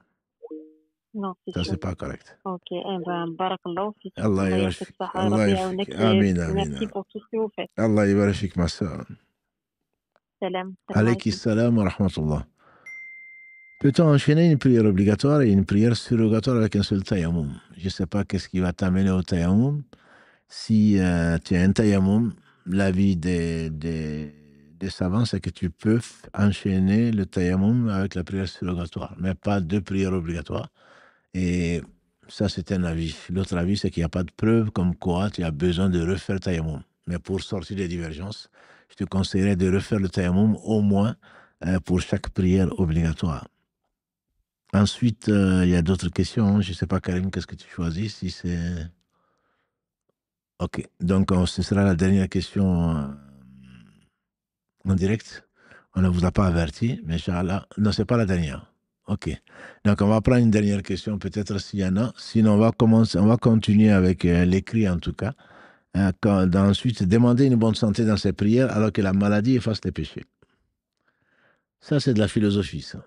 C'est de la philosophie, c'est sûr. Il n'y a pas de maladie, il n'y a pas de gêne, il n'y a pas de souci qui n'enlève pas, qui arrive aux croyants sans que Allah subhanahu wa ta'ala ne lui enlève des péchés. Mais ce n'est pas parce que tu es malade que tu ne te soignes pas. Voilà.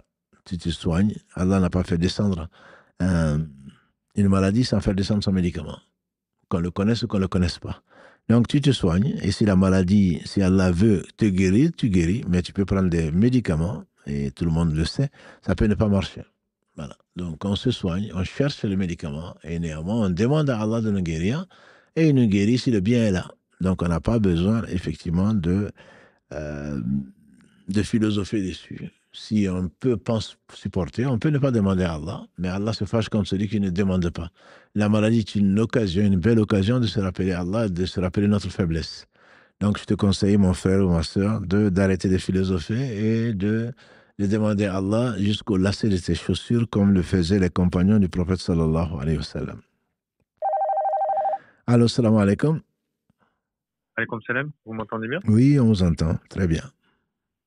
Je me permets de vous appeler car j'ai une question professionnelle qu'il y a avec la religion musulmane. Oui. Il y a 6 mois, je me suis associé avec des gens qui ont investi dans la société. Oui. Et au jour d'aujourd'hui, je suis toujours allé à la mosquée le vendredi. C'est un petit peu la suite de ce que vous disiez tout à l'heure. Et on me reproche maintenant aujourd'hui, alors que c'est moi qui ai créé la société, ils sont rentrés après, d'aller à la mosquée et je sais pas comment réagir. J'ai un sentiment d'énervement en fait et de colère parce qu'on me dit de ne pas aller à la mosquée et je sais pas comment trop réagir, mon comportement que je dois avoir en ayant un bon comportement en fait. Alhamdulillah, c'est une preuve, demander à Allah l'aide et patienter. De toute façon, en étant en plus responsable ou associé, je ne vois pas comment on peut vous empêcher d'aller le vendredi, quoi. Donc, le vendredi est une obligation. Et par conséquent, celui qui ne veut pas que vous allez à la mosquée prier, alors que vous êtes libre et que la société vous appartient tous, il n'y a pas de raison pour qu'on puisse vous le... Je peux comprendre votre ressenti, mais ne soyez pas, entre guillemets, gênés de pouvoir adorer Allah comme il vous l'a prescrit, il vous a guidé, et si pour eux, l'argent et ce bas monde passent avant l'au-delà, ce n'est pas votre cas. Donc, effectivement, mieux vaut se maîtriser et leur dire que c'est une obligation pour moi, tout autant que vous avez des obligations. Moi, c'est une obligation que je compte respecter. Si la société doit être dissoute ou si vous devez vendre vos parts ou je ne sais quoi d'autre, vous irez jusqu'au bout. Mais je ne vous conseille pas du tout de vendre la vie de l'au-delà pour une société dont l'avenir, au mieux, sera ce bas monde-là. Donc ça, c'est sûr. Je pense qu'ils ne sont pas dans leur droit de vous interdire cela en tant qu'associé. Donc vous devez être loyal, vous devez faire tout ce que vous devez faire en tant qu'associé, mais de là vous empêcher de faire une obligation, ça, je pense que ce n'est pas la peine de négocier, ni même de trop discuter. D'accord. Barakallahu fik. Allah yarfik, mon frère.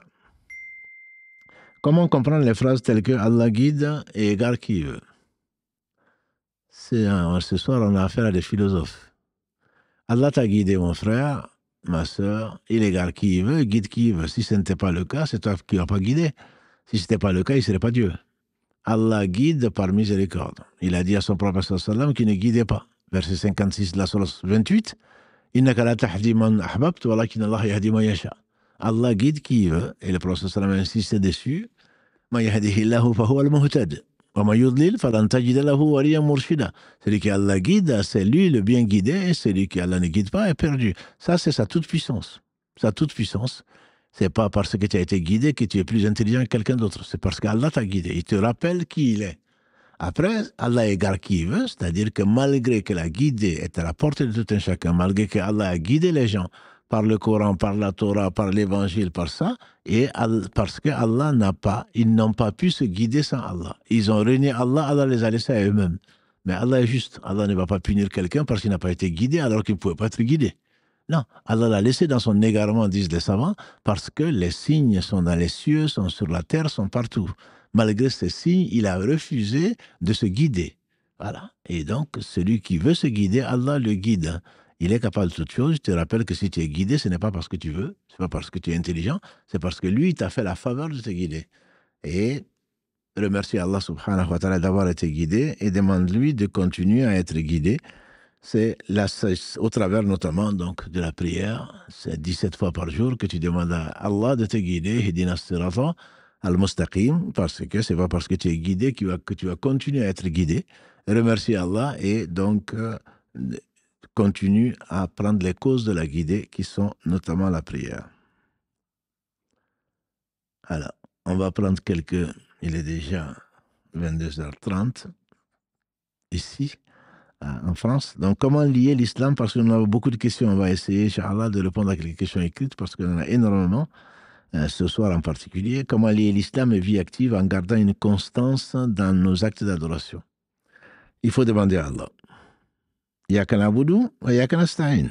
C'est tout le Coran, c'est toute la Fatiha, c'est tout le Coran, c'est tout le livre révélé. C'est toi seul que nous adorons, c'est toi seul dont nous implorons le secours. Alors, tu sais que tu n'as pas été créé pour autre chose que pour adorer Allah. Donc, c'est l'histoire des grosses pierres et des petites pierres, comme le disait quelqu'un d'autre. Vous tapez sur Google, petite pierre, grosse pierre, vous allez voir de quoi il s'agit. Il paraît qu'il y a un homme qui est venu en dernier cours d'une grande école et qui est venu avec des grosses pierres, avec des récipients. Donc, imaginons 4 seaux. Un sac avec un seau qu'il pose sur la table et un sac avec plusieurs sacs plutôt. Il prend le premier sac qu'il vide dans le seau et à ras-bord. Il demande aux étudiants, est-ce que le seau est plein? Ils ont dit oui, il est plein, parce qu'il voit l'apparence. Alors il prend un deuxième sac, il le vide, et il secoue le seau, et les pierres moyennes passent entre les petites pierres. Et ensuite, il prend un autre sac. Il le met, ce sont les petits cailloux qui passent entre les pierres, les grosses et les moyennes pierres. Les petits cailloux passent. Et ensuite, il prend du sable. Et il met dans le récipient, il secoue. Et le sable, bien sûr, finit de compléter, il met de l'eau ensuite. Il dit, quelle est la moralité? Comme c'était une école de commerce, paraît-il, il y a un qui se lève et qui dit, oui, ça veut dire que même si on a un agenda qui est très chargé, on peut toujours trouver de la place. Il dit, non, ce n'est pas ça. Si j'avais commencé par de l'eau, si j'avais mis le sable, l'eau allait se verser. Si j'avais commencé par les petits cailloux, je n'aurais pas pu mettre les cailloux moyens. Si j'avais commencé par les moyens cailloux, les gros cailloux ne seraient pas rentrés. La moralité, c'est quoi? C'est que mets les choses importantes d'abord dans ta vie. Qu'est-ce qui est important pour toi? Si c'est la notoriété, si c'est la richesse, si c'est l'argent, si c'est la réputation, si c'est la beauté, si c'est... Voilà, tu t'occupes de ça. Nous, c'est l'au-delà. Allah a dit, je n'ai créé plutôt les djinns et les hommes qu'afin qu'ils m'adorent. Donc le but de la vie, c'est l'adoration. Donc l'adoration, tu la places. Et ensuite, tu vas avoir le temps. Tu vas avoir d'autres places. L'adoration, c'est quoi? 5 prières par jour, ça fait 24 minutes, 25 minutes. Allez, 30 minutes. Et ensuite, tu as tout le temps, entre guillemets, de mettre d'autres choses dedans. Mais si tu dis, non, moi je vais m'occuper, j'ai tellement de choses à faire, je vais prier après. 1, tu n'es pas sûr de mourir avant de prier. 2, tu as mis la prière en dernier. La prière ne va pas rentrer. Elle ne va pas rentrer. Parce que tu as mis la prière n'est pas de l'eau. La prière, c'est le gros caillou. Inna salata tanha anil fahsha'i wal munkar.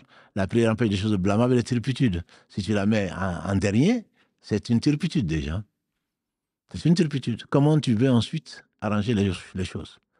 Donc on se doit de mettre les choses importantes. La vie de ce bon monde va rentrer et elle va toujours. Si tu la mets en premier, jamais tu ne pourras faire rentrer l'adoration. L'équilibre, il est là. Tu mets les choses les plus importantes de la vie et ensuite les choses importantes. Et ensuite les choses moins importantes. Et ensuite les choses utiles, mais qui ne sont pas importantes, etc., etc. Donc l'équilibre se retrouve là. C'est que la sagesse veut que tu mettes les choses importantes d'abord et ensuite tu les complètes par les choses qui sont moins importantes. Il s'agit bien entendu de trouver un équilibre, comme tu le dis. En gardant une constante, tu ne peux avoir la constance que dans ça. Et Allah subhanahu wa ta'ala, ce qu'il aime le plus, c'est ce qui dure, même si c'est peu, nous a dit le prophète sallallahu alayhi wa sallam. Allah nous a-t-il assigné un shaitan à chacun d'entre nous? Si oui, pourquoi? Je ne sais pas si c'est Karim qui pose ces questions-là, mais ce soir, ils sont particulièrement actifs, les frères et les sœurs. Allah nous a assigné effectivement un shaitan à chacun. Le prophète sallam nous l'a informé dans le hadith rapporté par l'imam Muslim ils ont dit, même toi, il dit, même moi, si ce n'est que Allah l'a soumis, il ne m'ordonne que du bien.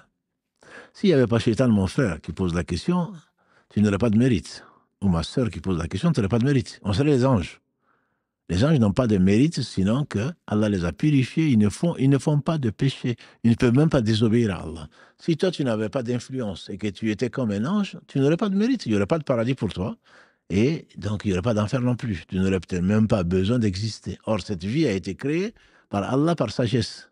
Tu as prétendu que tu adorerais Allah. Verset 172, la sourate 7. Allah a tiré des raies d'Adam, ses enfants, sa progéniture, qui a attesté qu'il n'adorerait qu'Allah. Alors, Allah nous laisse avec la possibilité, puisque Adam a choisi la liberté, dans le verset 72 de la sourate 33, alors, si tu veux être libre, tu as le choix. Et si tu as le choix, tu seras testé. S'il n'y avait pas de Satan, tu ne pourras pas être testé. Donc, Satan est là, même dans la création de Satan, c'est par Satan, la création de Satan, que tu as du mérite. Tu résistes parce qu'Allah t'a permis de le faire, Allah t'a donné les moyens de te protéger contre Satan. Et donc, à partir de ce moment-là, s'il n'y avait pas Satan, tu n'aurais pas de mérite, tu n'aurais même pas existé, je dirais. Alors, on n'a besoin de rien et tu n'aurais même pas eu le mérite d'exister. Sache pourquoi tu es là, sache, Allah nous donne des informations, mon frère. Allah nous donne des informations. On n'a pas à discuter de ces informations-là et à poser des questions à Allah, à douter de sa sagesse. S'il l'a fait, c'est que c'est sage. Le véridique, c'est qui? Abu Bakr Siddiq al-Alagré. Pourquoi on l'appelle le véridique? Parce que quand Allah dit une chose, quand le prophète dit une chose, son cœur est apaisé. Quant à nous, et pourquoi Allah fait ça? Et pourquoi il n'a pas fait ça? Et tu te crois plus intelligent qu'Allah? Tu crois vraiment à Allah? Qu'on se pose les vraies questions. Tu vas douter maintenant de la sagesse d'Allah. C'est pas ça la foi, mon frère. C'est pas ça la foi. Ça, c'est autre chose. Ça, c'est la philosophie. Tu es libre, bien sûr, d'être philosophe. Mais quand un croyant, Allah dit dans la sourate 33, verset 36, وَمَا كَانَ لِمُؤْمِنٍ وَلَا مُؤْمِنَةٍ إِذَا قَضَى اللَّهُ وَرَسُولُهُ أَمْرًا أَنْ يَكُونَ لَهُمُ الْخِيَرَةُ مِنْ أَمْرِهِمْ. Il n'appartient ni aux croyants ni à une croyante, une fois qu'Allah a décrété une chose, qu'ils aient le choix. Voilà. Donc toi, tu te poses des questions de savoir est-ce que Allah vraiment, pourquoi Allah t'a créé aussi? Pose-toi la question. Pose-toi la question pourquoi Allah t'a créé. Si tu as une réponse, elle est dans le Coran, verset 56, la sourate 51. Si tu ne sais pas pourquoi on a été créé. Donc il faudrait qu'on fasse attention et qu'on ne mélange pas tout et qu'on ne perde pas son temps dans cette vie à se poser des questions pour lesquelles il y a déjà une réponse. Ensuite, que faut-il faire quand on souhaite d'être allé consulter une voyante? Mais quand tu souhaites d'aller consulter une voyante, tu n'y vas pas. Que faire?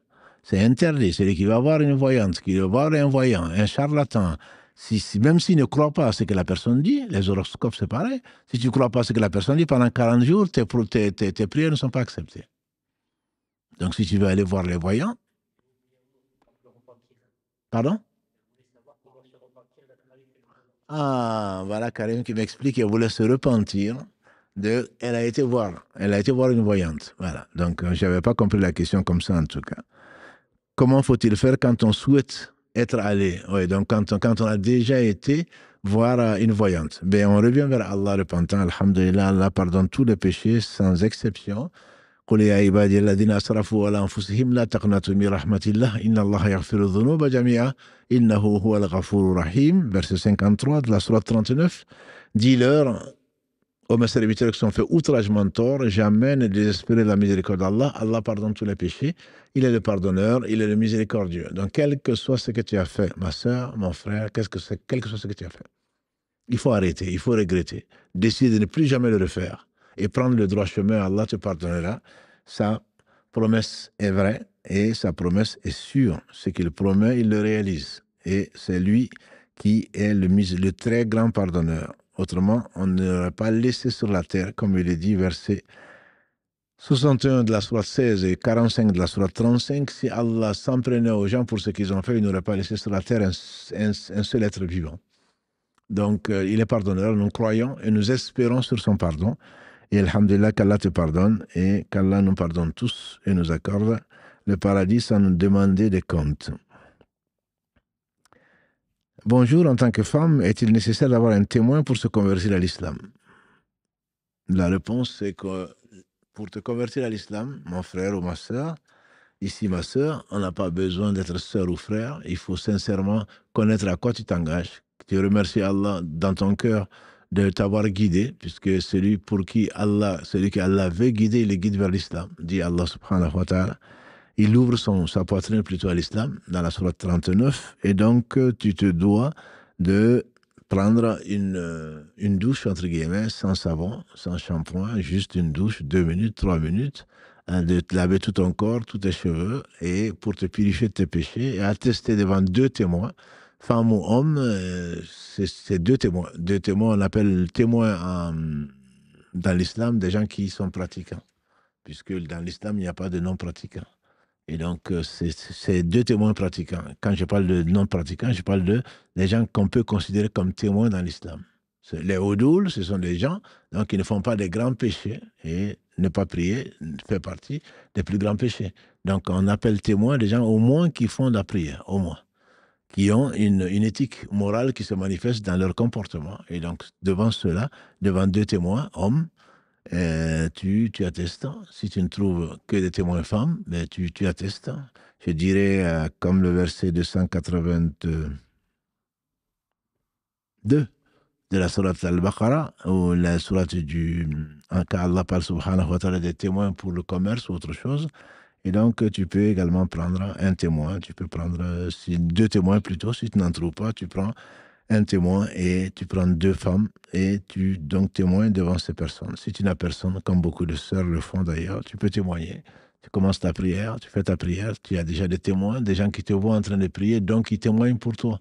Voilà, Allah sait bien sûr si tu n'as pas besoin de témoins, mais si tu ne trouves pas de témoins, tu témoignes tout seul ou toute seule et ton islam reste quand même valable si tu te mets à respecter donc les piliers de l'islam. J'ai prêté de l'argent, de la dot à mon mari. On vient de divorcer après 15 ans. Puis-je demander un remboursement? Certainement. La dot est une obligation une fois le mariage consommé. Mais ça dépend de qui a demandé le divorce. Si c'est toi qui as demandé le divorce, le mari peut récupérer la dot. Mais comme il n'a pas payé, tu ne peux pas réclamer la dot donc, au mari parce que c'est toi qui as demandé ta liberté, et donc la dot n'est plus indue, n'est plus ton droit, et si elle n'a pas été payée, donc tu ne peux pas la réclamer. Par contre, si effectivement il ne l'a pas payée, c'est une dette pour lui, et avant ou après le divorce, ça reste une dette. Tu peux la réclamer, et c'est son devoir de te payer ton droit. Qu'est-ce le tarout? Comment lutter contre quelque chose qui modifie son intention? Qu'est-ce le tarout? Allah subhanahu wa ta'ala, le tarout, c'est tout ce qui est adoré en dehors d'Allah. C'est comme ça que, bien entendu, avec son approbation, si c'est une personne, ou si c'est des idoles, c'est des tarout. Allah dit dans la sourate Al-Baqarah, dans le verset 257, Allahu waliyyu alladhina amanu yukhrijuhum min adh-dhulumati ila an-nur walladhina kafaru awliyahum at-taghut. Donc le tarout, c'est l'opposé. Allah est l'allié des croyants. Il les fait sortir des ténèbres vers la lumière. Quant aux non-croyants, leurs alliés, ce sont les tarout. C'est-à-dire que c'est tout ce qui va entraîner, shayatin, disaient certains savants, c'est tout ce qui attire vers le non-religieux, le non-Dieu, le non-unicité. C'est ce qu'on appelle tarout. C'est tout ce qui s'oppose donc à Allah et à ses lois. C'est ce qu'on appelle le tarout en général. On peut détailler, mais je ne pense pas vraiment qu'on en a le temps, certainement pas. Et on va s'arrêter là, Inch'Allah. Je pense qu'on a pris un quart d'heure de trop, on dira Karim, qui vous passe le salam et qui est toujours constant et qui cherche la perfection. Qu'Allah le bénisse, comme vous le faites souvent, comme vous le demandez souvent pour lui, ainsi que donc toutes nos sœurs et tous nos frères, et plus encore, toutes les personnes qui recherchent l'agrément d'Allah subhanahu wa ta'ala, qui recherchent la vérité, qu'Allah nous oriente vers ce qu'il aime et qu'il agrée, qu'Allah bénisse le meilleur des hommes, Mohammed, sa famille, ses compagnons, tous ceux qui les auront suivis dans le droit chemin, nous fassent l'honneur d'en faire partie. Notre prochain rendez-vous, Inch'Allah, donc ce sera dorénavant à 21h, mercredi, donc dans 2 jours, Inch'Allah, pour parler de la médecine du cœur. Et on s'arrêtera là, Inch'Allah, pour ce soir. Subhanakallahu wa bihamdika. أشهد أن لا إله إلا أنت أستغفرك وأتوب إليك سبحان ربك رب العزة عما يصفون والسلام على المرسلين والحمد لله رب العالمين والسلام عليكم ورحمة الله وبركاته.